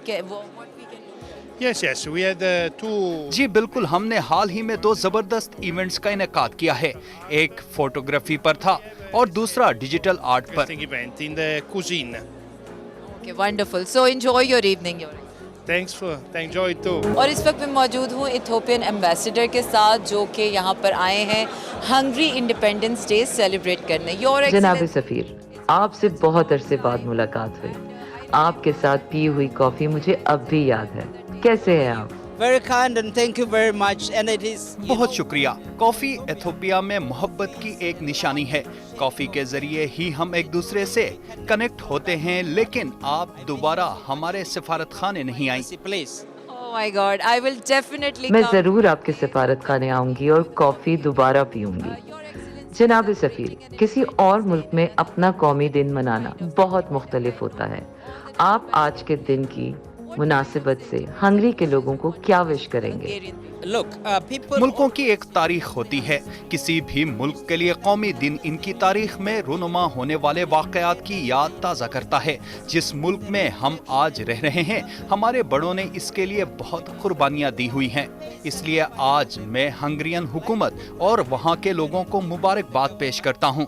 मैं दुआ गो हूँ कि आने वाला वक्त इनके लिए बहुत अच्छा हो। Enjoy your evening, Your Very Excellency. kind. Thank you very much for having me. और इस वक्त मैं मौजूद हूँ हंगेरियन एम्बेसडर के साथ। He is the man of the evening, your excellency. जनाब सफीर, इस खूबसूरत दिन के मौके पर मैं आपको मुबारकबाद देना चाहती हूँ। मुझे पता है किसी और मुल्क में अपना कौमी दिन मनाना बहुत मुनफरिद होता है। आप क्या कहना चाहेंगे? So, what do you have to say? Well, first of all, you said that I'm the man of the. आपने मुझे मैन ऑफ द इवनिंग कहा। नहीं, यहाँ जितने लोग आए हैं ये सब मैन ऑफ द इवनिंग हैं। जिन लोगों ने मेरी दावत पर यहाँ शिरकत की, मैं उन सब का शुक्रगुजार हूँ। ये तकरीब किसी माइलस्टोन से कम नहीं। पिछले साल भी हमने ऐसी ही तकरीब मुनक्किद की थी। हमारी इस तकरीब में इतने ज्यादा लोगों की शिरकत इस बात का सबूत है कि मैं और मेरा स्टाफ अच्छा काम कर रहे हैं। How to say, as a sign of my working well. And what do you have to आप say हंगरी में रहने वालों को आज के दिन क्या पैगाम देना चाहेंगे? on this beautiful day? What are your warm wishes? Well, my message to them. Although मेरा ये पैगाम है कि हम सब जानते हैं हंगरी के लोग इस वक्त मुश्किलात में हैं। हमारी मईशत इस वक्त बदहाली का शिकार है, लेकिन अगर हम लोग इकट्ठे होकर एक टीम बनकर काम करेंगे तो हम अपने मुल्क को इन मुश्किलात से निकाल सकते हैं। we can pull out the country from each and every difficulties. As we know that Hungarian people and मैं Pakistani समझती हूँ कि हंगरी और पाकिस्तान के लोग और कम्युनिटीज एक दूसरे से बहुत दूर हैं। कि आप नहीं समझते कि दोनों मुल्कों के माबैन सकाफती और सयाहती हम आहंगी को बढ़ाने की जरूरत है? that can bring more communities together. First of all, we are not so far away from each other. हम लोग सकाफती लिहाज से एक दूसरे से दूर नहीं हैं। मैं आपको याद कराता चलूं कि हंगरी यूरोप की वो वाहिद कौम है जिसकी रूट्स एशिया से मिलती हैं। 1100 साल पहले हंगरियन कबीले ने सेंट्रल एशिया से हिजरत की थी और वो सेंट्रल यूरोप में चले गए थे। 1000 साल से ज्यादा अरसा गुजर गया है, हम अब तक वहीं रह रहे हैं। हमारी जीन्स में अब भी सेंट्रल एशियाई तौर तरीके और आदात पाई जाती हैं। जब हम लोग पाकिस्तानी लोगों से बातचीत करते हैं तो हमें कहीं ना कहीं ये अंदाजा हो रहा होता है कि हम लोग एक दूसरे से इतने दूर नहीं। As far away from each other as people normally think. No. So we are looking मैं forward. उम्मीद करती हूँ कि हमारे ताल्लुकात मज़ीद खुशगवार होंगे। Yes, exactly. जी बिल्कुल, मेरा पाकिस्तान में जितना भी वक्त बचा है मैं दोनों मुल्कों के खुशगवार ताल्लुकात के लिए कोशा रहूंगा। Work on strengthening the friendship between our two nations and countries. Once again, congratulations to your people and to you too as well. And thank you very much for having us and giving your time. Thank you so much. Enjoy your evening. I hope कि आज की ये evening आपने मेरे साथ बहुत enjoy की होगी। फ्लैग्स में अब तक के लिए इतना ही। अपना रखिएगा ख्याल। आपसे होगी अगले हफ्ते फिर मुलाकात। अल्लाह हाफिज़।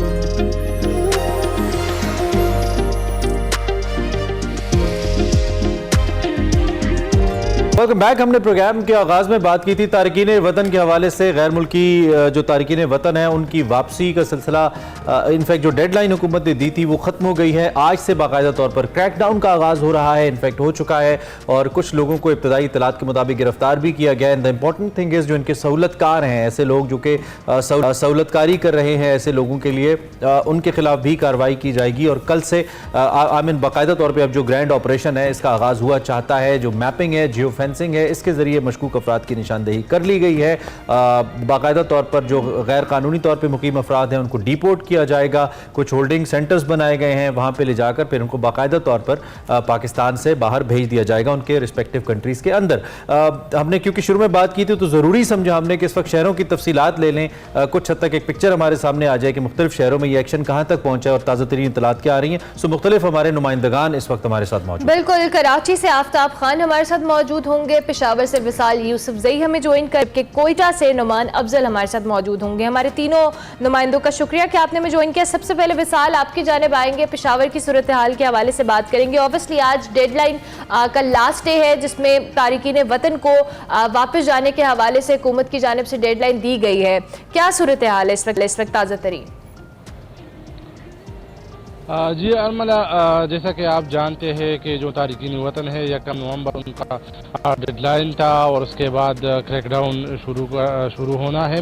जिस तरह आपने कहा, अगर खैबर पख्तूनख्वा की बात की जाए तो खैबर पख्तूनख्वा में हज़ारों की तादाद में जो तारिकीन वतन है जो कि गैर रजिस्टर्ड है वो आबाद है। और आपको जैसा कि सामीन को और आपको पता है कि पिछले कई दहाइयों से ये लोग यहाँ पर जो अफ़गान मुहाजिरीन हैं यहाँ पर रह रहे थे और इनके कारोबार यहाँ पर है, इनके रिश्तेदारी यहाँ पर है, अक्रॉस द बॉर्डर है।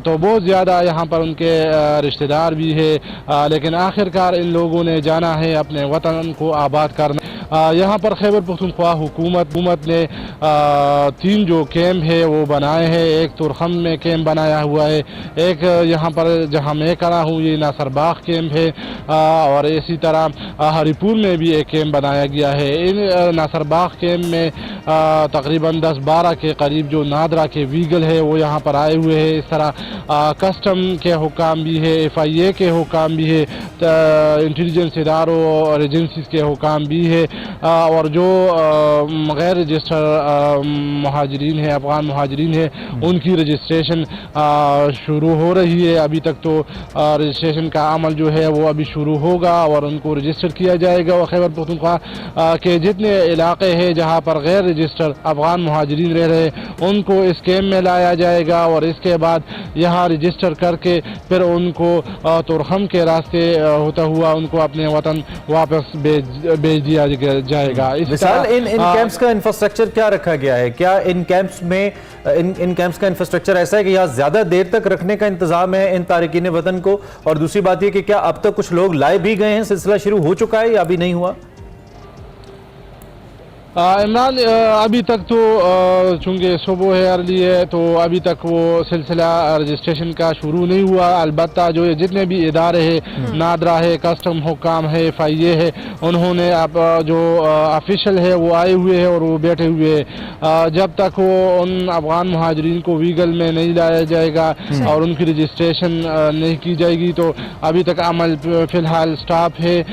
लेकिन जो ऑफिशियल है वो ऑलरेडी रेडी है और वो कह रहे हैं कि जल्द ही ये रजिस्ट्रेशन शुरू हो जाएगी। ठीक है विशाल, आप हमारे साथ मौजूद रहिएगा। हम कराची का रुख कर लेते हैं। आफ्ताब खान हमारे साथ मौजूद है, फिर कोयटा की जानिब भी देखते हैं। आफ्ताब खान साहब, कल भी हम जिस तरह से बात कर रहे हैं और ये डेडलाइन जो खत्म होने वाली है इसके बाद ऑब्वियसली जिन लोगों की डॉक्यूमेंटेशन कंप्लीट है उनको तो नहीं कहा जा रहा कि उनको वापस भेजा जाएगा, लेकिन बहुत सारे ऐसे लोग हैं जो गैर कानूनी तौर पर यहाँ पर मुकीम है और उन्हीं के हवाले से बात कर रही है हुकूमत बार बार। क्या सूरत हाल है कराची के हवाले से?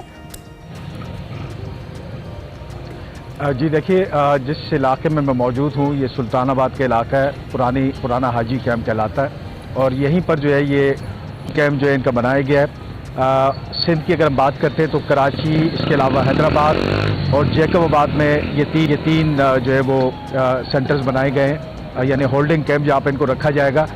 यहाँ की सूरत हाल की अगर बात करता हूँ, चूँकि कल डेडलाइन थी, आखिरी दिन था, और उसके बाद जो है आज हमने यहाँ देखा कि रज़ाकाराना तौर पर जो है वो 4 जो अफगान नेशनल थे वो यहाँ पर खुद आए हैं, और अब यहाँ पर उनका प्रोसेस चल रहा है बायोमेट्रिक का, और इसके अलावा दीगर जो उमूर हैं। चूँकि यहाँ पर FIA की टीमें जो है इस वक्त 7 रुकनी टीम अंदर मौजूद है, मजमूई तौर पर 17 रुकनी टीम जो है यहाँ तश्कील दी गई है, जो कि तमाम उमूर को देखेगी उस वक्त तक जब तक कि ये मुकम्मल तौर पर इनखला नहीं होता। उसके साथ साथ MRV मौजूद है, नादरा की मोबाइल रजिस्ट्रेशन वैन, तो ये प्रोसेस चल रहा है। उसके अलावा अगर इस होल्डिंग कैंप की बात की जाए तो इसकी जो कैपेसिटी है वो 500 लोगों की है, लेकिन इसमें तय ये किया गया है, जो SOP बनाई गई है कि यहाँ पर इनको रखा जाएगा, और उसके बाद जो है बसों के ज़रिए, ज़ाहिर एक बस की 80 से 90 की कैपेसिटी होती है पैसेंजर की, तो उसके बाद इनको चमन बॉर्डर जो है रवाना किया जाएगा। उसके साथ साथ ये भी कहा जा रहा है कि कराची समेत देही सिंध के जो अज़ला में जो पनागज़ीन जो आबाद है, जिसमें अफ़गान है, बर्मी है, बंगाली है या दीगर जो लोग हैं जो कि इलीगल आबाद है किसी भी तनाजुर में, तो उनको ट्रेनों के ज़रिए भी चमन से जो है वो जैकबाबाद से चमन की तरफ जो है ट्रेनें भी चलाई जाएगी।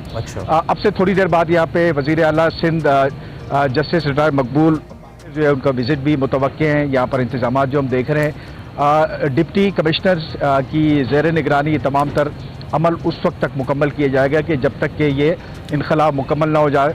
और इसके साथ साथ अगर हम गुज़श्ता शब की बात करें तो केमानी में एक बड़ा ऑपरेशन लॉन्च किया गया था, लेकिन उसमें क्या चीज़ ऐसे आड़े आई जिसकी वजह से वो नहीं हो सका, लेकिन उसमें ऑपरेशन में भी ये था कि बाइज्जत तरीके से इनको जो है वो यहाँ पर जो है वो मुंतकिल किया जाएगा। आफ्ताब साहब, ये जो कैंप्स लगाए गए हैं, ये सवाल मैंने विशाल से भी किया था, मैं आपसे भी पूछना चाहूँगा, इनकी नौयत किस तरह की है? क्या मुख्तलिफ विंडोज़ में तकसीम किया गया है? हर महकमे का अपना विंडो है, जैसे नादरा का अपना प्रोसीजर होगा, FIA इमिग्रेशन को लेकर अपने जैसे एयरपोर्ट्स के अंदर होता है, तो क्या इस तरह के कुछ विंडोज़ के अंदर डिवीजन है और कोई सर्टन प्रोसेस डिफाइन किया गया है जिस इन पनागुज़ीनों को, इन तारकीन वतन को गुजरना पड़ेगा? चूँकि अभी तो ये तादाद कम है, मैं एक्सपेक्ट कर सकता हूँ कि शायद अगले कुछ घंटों के अंदर ये तादाद बढ़ सकती है, तो फिर उसके लिए क्या इंतजामात ठीक हैं? आपने देखा है, विजिट किया है कैंप अंदर से?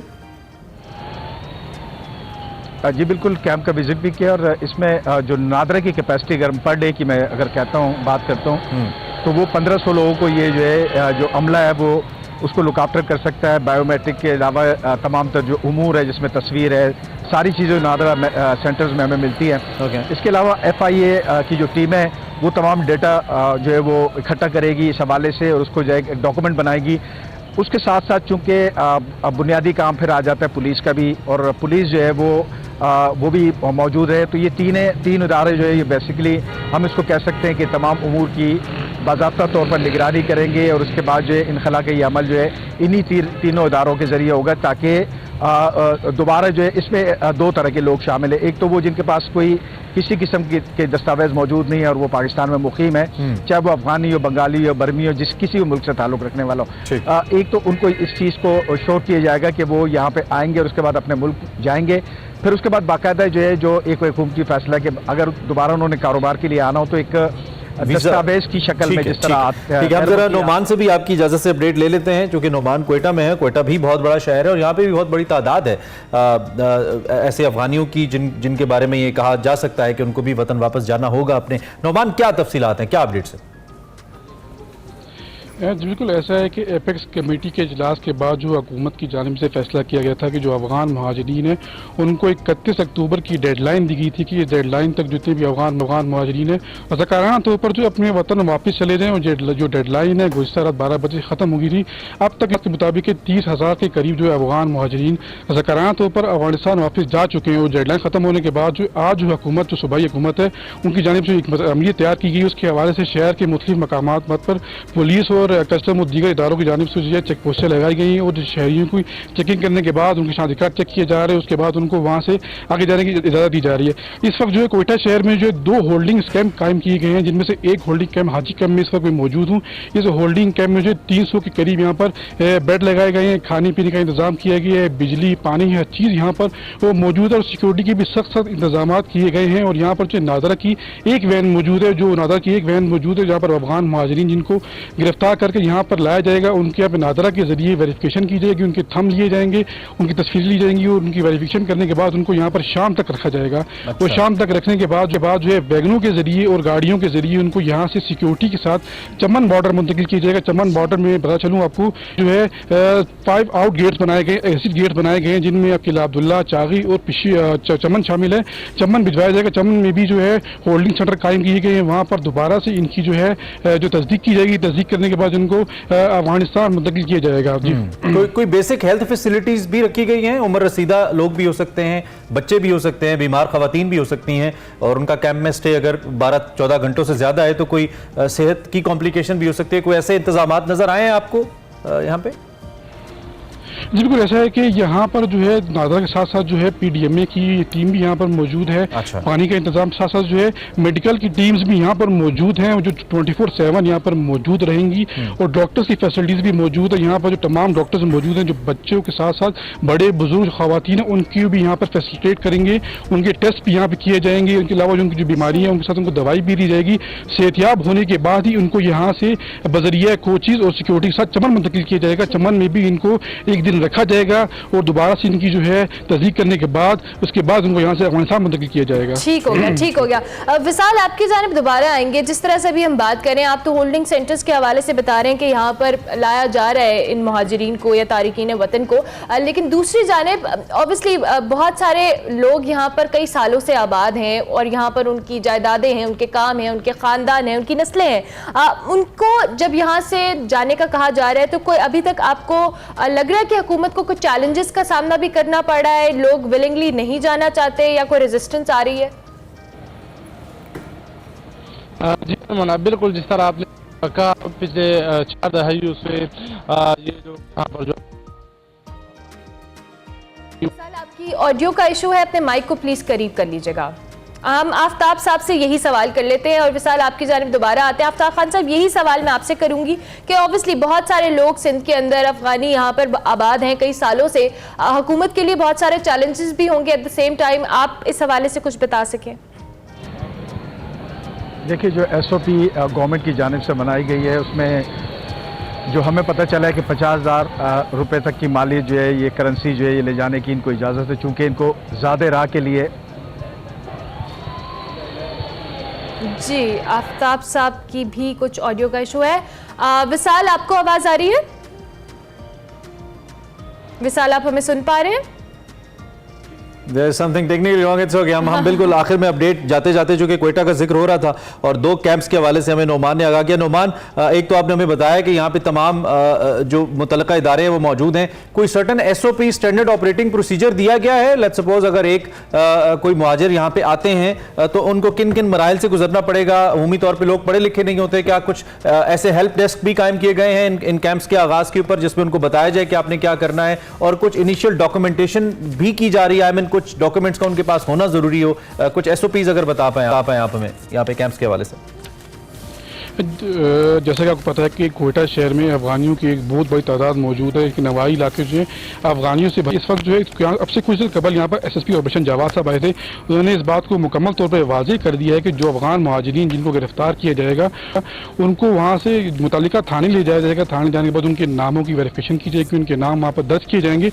उसके बाद जो उनकी सिक्योरिटी के साथ जो है यहाँ पर होल्डिंग सेंटर लाया जाएगा। होल्डिंग सेंटर में नादरा की टीमें भी मौजूद है, FIA की टीम भी मौजूद है, कस्टम की टीम भी यहाँ पर मौजूद है। वो जो इनको यहाँ पर चेक करेंगे, तीनों मराहिल की तो उनको गुजरना पड़ेगा। इनको पहले FIA, उसके बाद जो है जब नादरा के पास आएंगे, नादरा के पास आने के बाद जो है इनकी फिंगरप्रिंट्स वगैरह सारे डॉक्यूमेंटेशन इकट्ठे करने के बाद जो है इनकी टेस्ट वगैरह। मैं जरा बिल्कुल इन दी एंड आई थिंक हम कनेक्ट हुए हैं दोबारा विशाल से। विशाल, जल्दी से ये बता दीजिए कि जो गिरफ्तारी का अमल है और इसके बाद इनको कैंप्स तक ले जाने का अमल है, क्या सिक्योरिटी इदारे इस बात को मेक श्योर कर रहे हैं कि किसी किस्म का की ये जो कार्रवाई है ये पुरतशद्दुद ना हो? क्योंकि आई थी इदारों की जानिब से कि किसी को मारपीट नहीं की जाएगी, ये महज एक प्रोसेस है जिसके तहत इस बात को इन्फोर्स किया जाएगा? आपके पास क्या इत्तलात हैं इसको लेकर? बिल्कुल इमरान, जिस तरह आपने कहा कि कार्रवाई नहीं की जाएगी,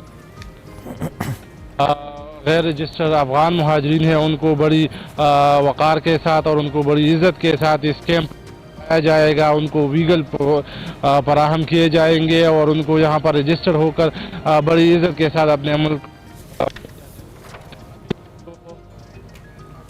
ठीक हो गया विशाल, थैंक यू वेरी मच, बहुत शुक्रिया। विशाल यूसुफ जई हमारे साथ पेशावर से मौजूद थे, नुमान अफजल कोयटा से हमें ज्वाइन किए हुए थे, जबकि आफ्ताब खान हमारे साथ कराची से मौजूद थे। हमारे तीनों नुमाइंदगान का शुक्रिया कि इन्होंने हमें ताज़ा तरीन सूरत हाल से आगाह किया। इनको सेंटर्स ले जाया जा रहा है, जो भी तारिकीन वतन है उनको वतन वापसी के हवाले से आज डेडलाइन हुकूमत ने दी थी और वो डेडलाइन ख़त्म हो रही है और ये तमाम लोग अपने वतन वापस जा रहे हैं। इसी नोट पर हम ब्रेक लेते हैं, ब्रेक के बाद वापस आते हैं, आप देखते रहिए Expresso. Welcome back to Expresso. Break के बाद वापस आ गए। सारी चीज़ों पे हम बारी बारी बात करते हैं, क्रिकेट, इकॉनमी और अब हमारे पास सियासत रह गई है। जून जो इंतखाबात करीब आ रहे हैं, वैसे ही नून लीग के अलावा तमाम सियासी जमातों की जानिब से लेवल प्लेइंग फील्ड का मुतालबा सामने आया और सियासी जमातें जो हैं आपस में मिल मुलाकातें भी कर रही हैं। गुज़िश्ता दिनों ने तहरीक इंसाफ के वफ़द ने मौलाना फजल रहमान से मुलाकात की, मुल्क की सियासी सूरत हाल पर तबादला ख्याल किया और दीगर सियासी जमातों से मुलाकात का एलामिया भी दिया। गुज़िश्ता दिनों कायद नून लीग की ज़ेर सदारत लाहौर जाती उमरा में इजलास हुआ, जिसमें मुल्क की सियासी सूरत हाल पर तबादला ख्याल किया गया और इजलास के बाद लीगी रहनुमा एहसन इकबाल साहब ने मीडिया से गुफ्तगू की और कहा कि नवाज शरीफ की वापसी से नून लीग की लेवल प्लेइंग फील्ड वापस आ रही है और नून लीग जल्द इंतखाबी मुहिम भी शुरू करेगी और नवाज शरीफ चारों सूबों का दौरा भी करेंगे। अब तो तारीख भी आ गई जी सामने, नवाज शरीफ साहब बाकायदा तौर पर और उनकी जो मंशूर कमेटी है उसका भी ऐलान कर दिया गया। इरफान सिद्दीकी साहब उसकी सरबराही करेंगे।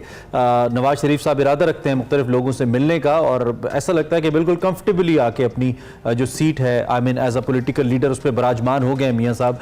कोई हमने किसी किस्म की टर्बुलेंस फील नहीं की है, जो एक्सपेक्ट कर रहे थे कुछ लोग और प्रिडिक्ट भी कर रहे थे। दूसरी जानिब वेरी इंपॉर्टेंट थिंग, इलेक्शन के हवाले से कल हमारे जो केयर टेकर प्राइम मिनिस्टर है उन्होंने तहरीक इंसाफ के बारे में कहा कि भाई तहरीक इंसाफ पे भी कोई पाबंदी नहीं है इलेक्शन कमीशन की जानिब से, सो तहरीक इंसाफ इलेक्शन में हिस्सा लेगी। ये बड़ी इंपॉर्टेंट अनाउंसमेंट है क्योंकि सबसे ज्यादा दो ही चीजों पे बात हो रही है कि where does the Noon League stand और तहरीक इंसाफ क्या इसका अमल का हिस्सा होगी या नहीं। हमारे साथ शौकत पराजा साहब है, एंकर पर्सन है और सीनियर सहाफ़ी हैं एंड मेरे लिए सबसे इंपॉर्टेंट इस्लामाबाद में मौजूद हैं, तो हमसे फर्स्ट हैंड इन्फॉर्मेशन भी लेते हैं उनका कि वो इस सूरत हाल पे क्या राय रखते हैं। सुबह खैर, आपको बहुत शुक्रिया आपने हमें ज्वाइन किया। जैसा कि मैंने कहा कि कोई टर्बुलेंस नहीं हुई, नवाज शरीफ साहब ऐसा लगता है कि आए सेफली, उनका हेलीकॉप्टर लैंड किया और फिर वो बराजमान हो गए अपनी नशिस्त के ऊपर बतौर सियासी रहनुमा और अब वो फैसले करने की पोजीशन में है और बाकायदा तौर पे कैंपेन लॉन्च कर रहे हैं। क्या ये गिला इस कॉन्टेक्स्ट के अंदर जो पीपल्स पार्टी की तरफ से बिलखुसूस और दीगर जमातों की तरफ से बिलउमूम आ रहा है, दुरुस्त है कि भाई सानू खेडन नहीं दिता जा रहा, जो लेवल प्लेइंग फील्ड है वो नहीं मिल रही?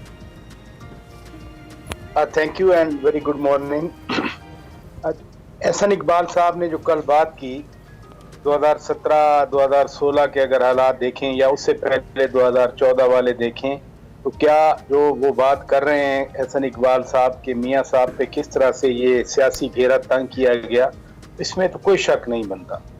और आज के कॉन्टेक्स्ट में बात वही है कि वो वापस आए, वापस आकर वो भरपूर तरीके से सियासी सरगर्मियों में हिस्सा ले रहे हैं और गालिबन 10 नवंबर से वो मुख्तलिफ जलसों में भी जाएंगे, लोगों से एड्रेस करेंगे, जिसे मैस कैंपेन कहा जाता है पॉलिटिकल लैंग्वेज में, वो आगाज करेंगे। तो मेरे ख्याल में ये तो एक अच्छी बात है कि एक सबसे सीनियर पॉलिटिशियन, एज में भी शायद सबसे ज्यादा हैं वो अगर पॉलिटिक्स में आ गए वापस।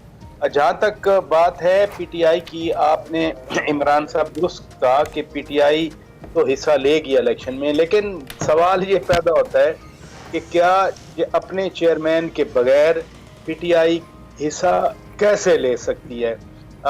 लीडिंग फिगर तो पीटीआई में एक ही है ना। जब ये कहा जाता है उनके मुखालिफिन की तरफ से कि जी -1 का फार्मूला कार फरमाए, तो -1 अगर कर दिया जाए या हो जाए -1, तो उसके बाद फिर वो पीटीआई की, अभी तो बहुत सारे लोग गायब हैं, मीन छुपे हुए हैं, मीन वो रूपोश हैं, मीन वो कहीं अपने आप को उन्होंने महफूज रखा हुआ है, जो भी टर्मिनोलॉजी यूज की जाए। लेकिन अगर आप एक PTI as a political party election commission में रजिस्टर्ड है और कोई ऐसी एलिगेशन भी नहीं है जिसकी वजह से पीटीआई को बाहर किया जाए इलेक्शन लड़ने में। लेकिन पार्टी तो होती है ना लीडरशिप के साथ, लीडरशिप है तो पार्टी मोबिलाइज हो सकती है।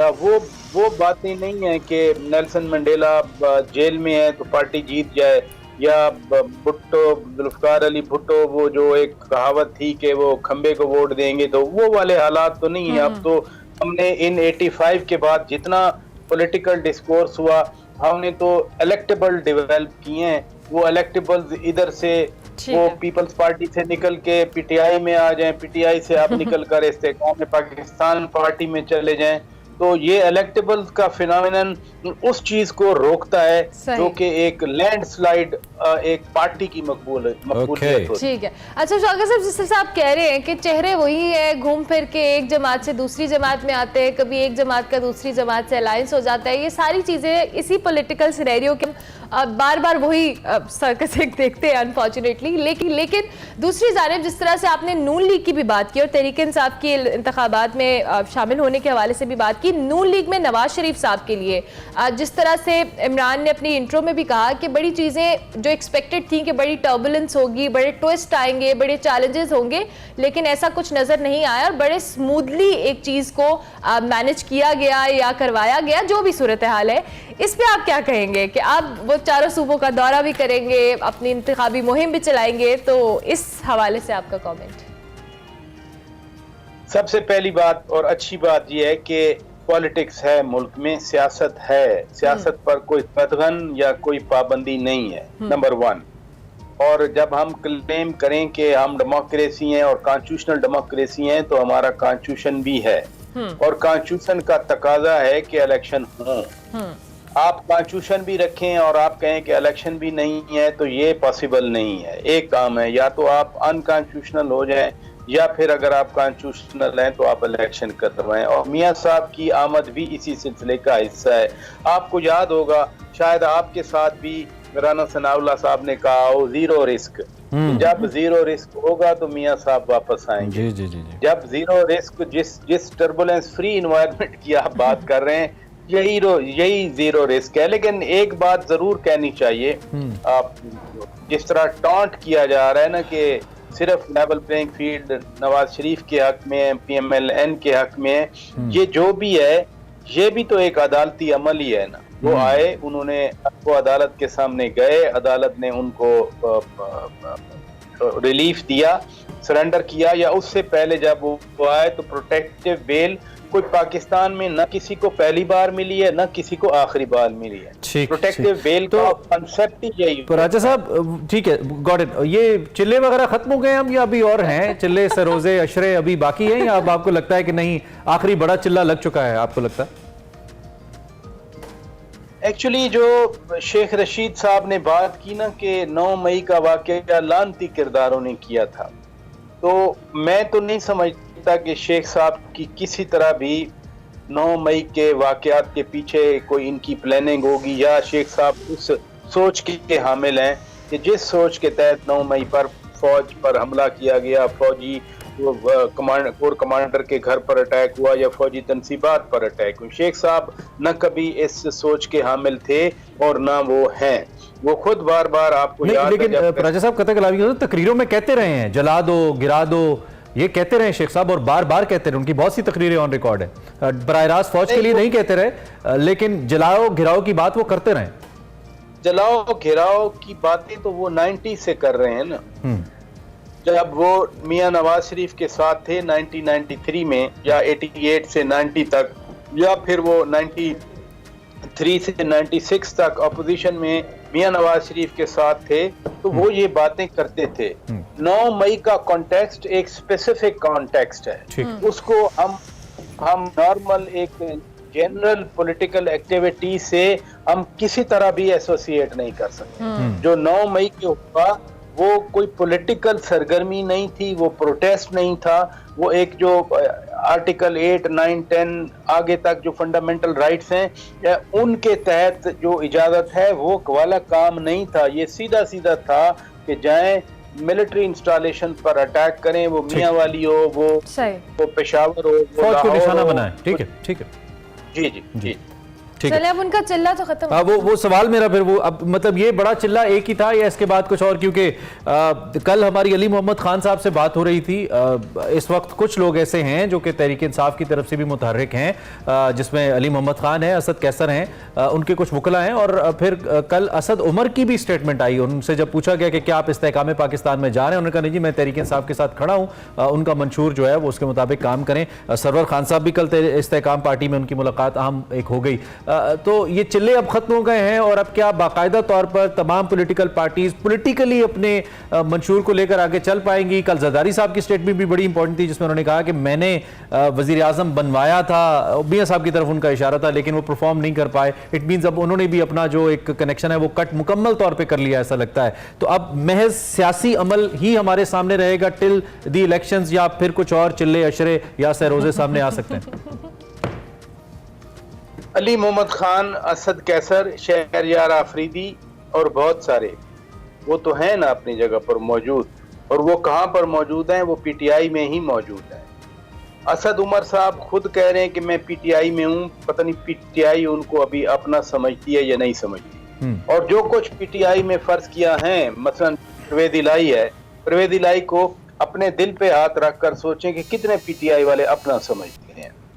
तो इस माहौल में अब दूसरे कुछ लोग जो दीगर जमातों में जा रहे हैं, वो आए कहां से थे, और अगर वो कहां से आकर पीटीआई में आ सकते थे, तो अब वो जहां जा सकते हैं वो जाएंगे।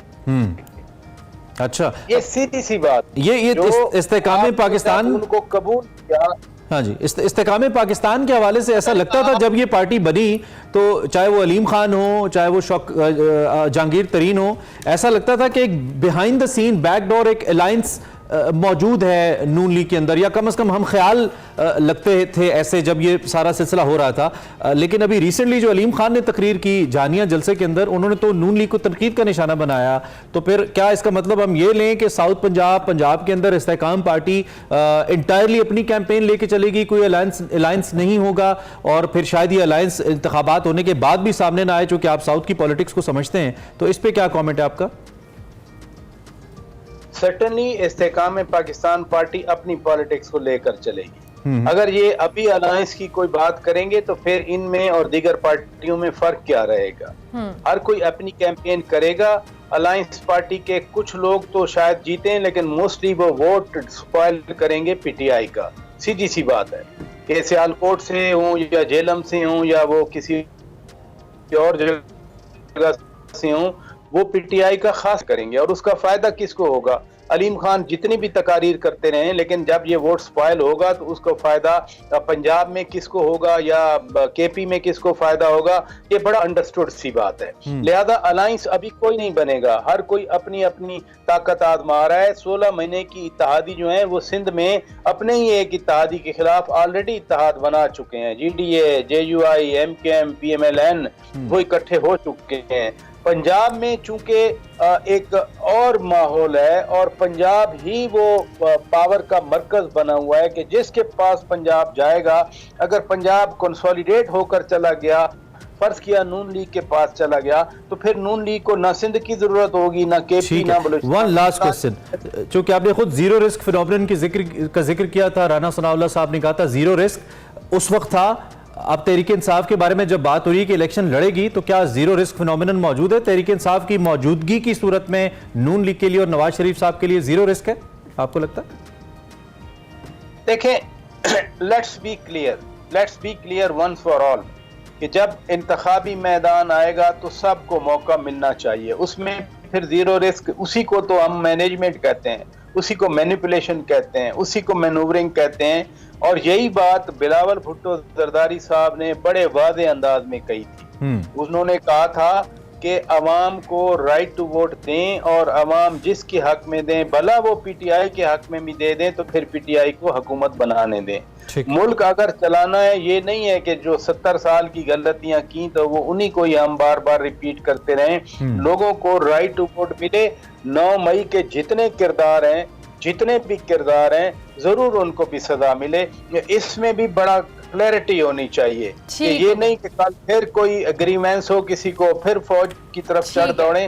फौज अपने तमाम तो रिस्पॉन्सिबल लोगों को उनकी सजा मिलनी चाहिए और जो भी रिस्पॉन्सिबल है उनके हवाले से अकाउंटेबिलिटी होनी चाहिए। बहुत शुक्रिया शौकत पराचा साहब का इनकी मौजूदा सियासी सूरत हाल पर शौकत पराचा साहब अपना तजिया दे रहे थे। ब्रेक लेते हैं, ब्रेक के बाद वापस आते हैं।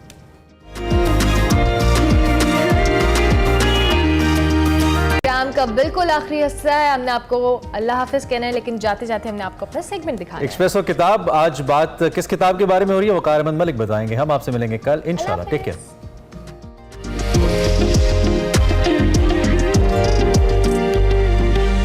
अस्सलाम वालेकुम, मैं हूं वकार अहमद और आप देख रहे हैं एक्सप्रेसो किताब। क्यों ना आज बात करें बड़े सगीर के मुमताज़ तरीन अफसाना निगार सादत हसन मंटो साहब के हवाले से। और जब हम सादत हसन मंटो कहते हैं तो मुझे एक उलझाव सा होता है, क्योंकि किसी जगह मैंने पढ़ा था मंटो साहब के हवाले से, मंटो साहब ने खुद ही लिखा था कि मंटो जो है ये 1-2 के वज़न पे है, यानी जब आप 1-2 कहते हैं तो इसी तरह मंटू है। और जब भी मैं सादत हसन मंटो कहता हूँ तो मुझे समझ नहीं आती कि मुझे सादत हसन मंटो कहना चाहिए या मंटू कहना चाहिए। लेकिन अगर अब ये गलतुल आम ही है तो अब आम है, तो इस वजह से सादत हसन मंटो ही कहते हैं। सादत हसन मंटो साहब की किताब के हवाले से जिक्र करना है, और वो किताब जो है वेलका पब्लिकेशंस ने शाया की, रीडिंग्स ने।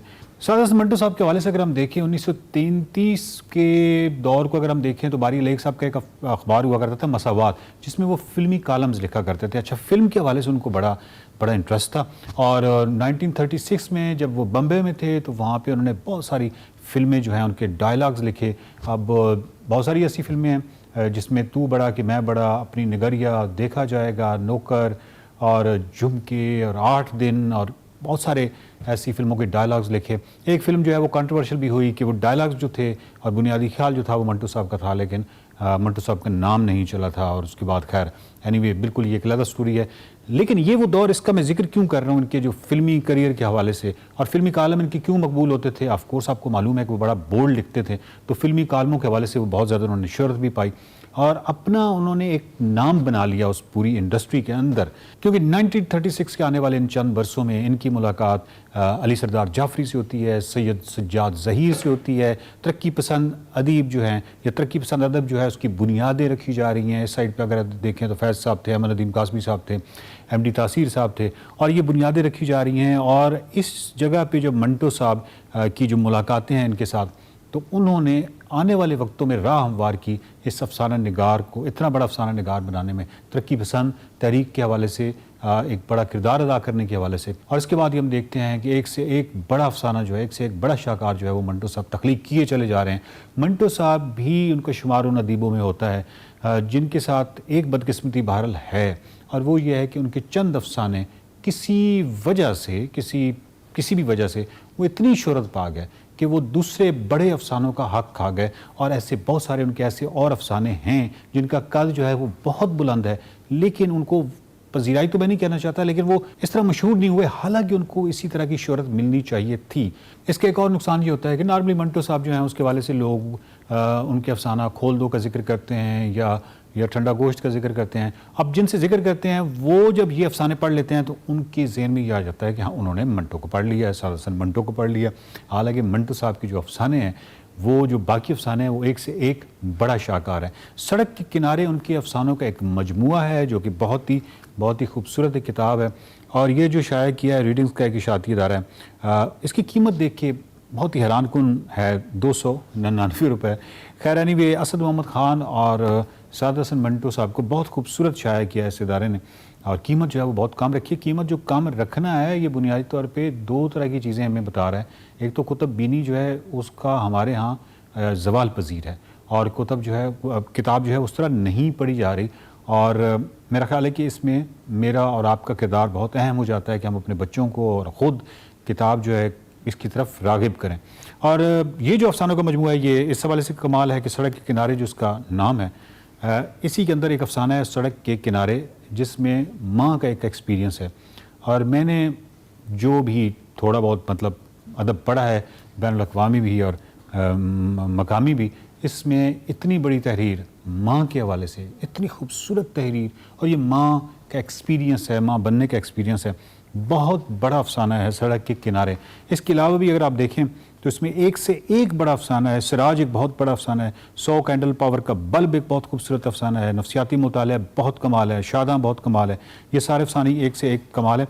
लेकिन जो इसमें एक अफसाना है 100 कैंडल पावर का बल्ब और सिराज, इसको जब आप पढ़ेंगे तो आपको आइडिया होगा कि जो मंटो साहब के बारे में कहा जाता है कि मंटो साहब जिस किरदार से मिलते थे, चलते फिरते, उससे कोई ना कोई कहानी ऐसी उगलवा लेते थे, उनका रोज़ी रोटी थी कि उस पे वो अफसाना बना लेते थे। और बकौल मुस्तनसर हुसैन तार साहब के बहुत सारे उनके अफसाने ऐसे हैं जिसमें उन्होंने कोई बहुत ज़्यादा अफसानवी शक्ल भी नहीं दी, जिस तरह था उसी तरह कहानी लिख दी और उसमें कई पेचीदा मसाइल भी बाद में पैदा हुए।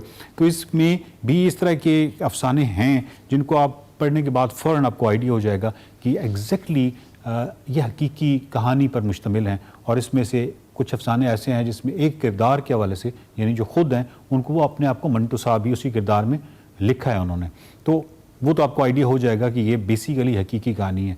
तो मंटो साहब जो हैं वो जितने भी उनके अफसाने हैं उनको नफ्सियाती हवाले से या फ़लसफ़े के हवाले से, माशरती रवैयों के हवाले से, या माशरती, या आप यूँ समझिए कि सोशियोलॉजी और साइकोलॉजी दोनों का शाहकार हैं। इनमें से बहुत सारे ऐसे अफसाने हैं जिन पे अपने वक्त में बहुत सारी तनकीद हुई, उन पे फाश नगारी के हवाले से बहुत सारे इल्ज़ामात लगे, उनको नामुनासिब ख्याल किया गया।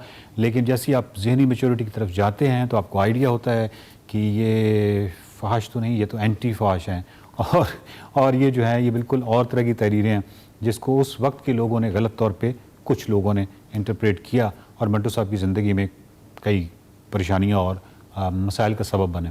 सादा से मंटो साहब की ये सड़क के किनारे ज़रूर पढ़िएगा, ऑनलाइन भी आप मंगवा सकते हैं, ज़रूर मंगवाइएगा। कुतुब बीनी जो है उसको ज़वाल पजीर है हमारे यहाँ, इसको बेहतर कर सकते हैं मैं और आप। किताबें मंगवाइए, किताबें पढ़िए, बच्चों को भी किताबों की तरफ राग़िब ज़रूर कीजिए। सादा से मंटो, सड़क के किनारे, एक्सप्रेसो किताब।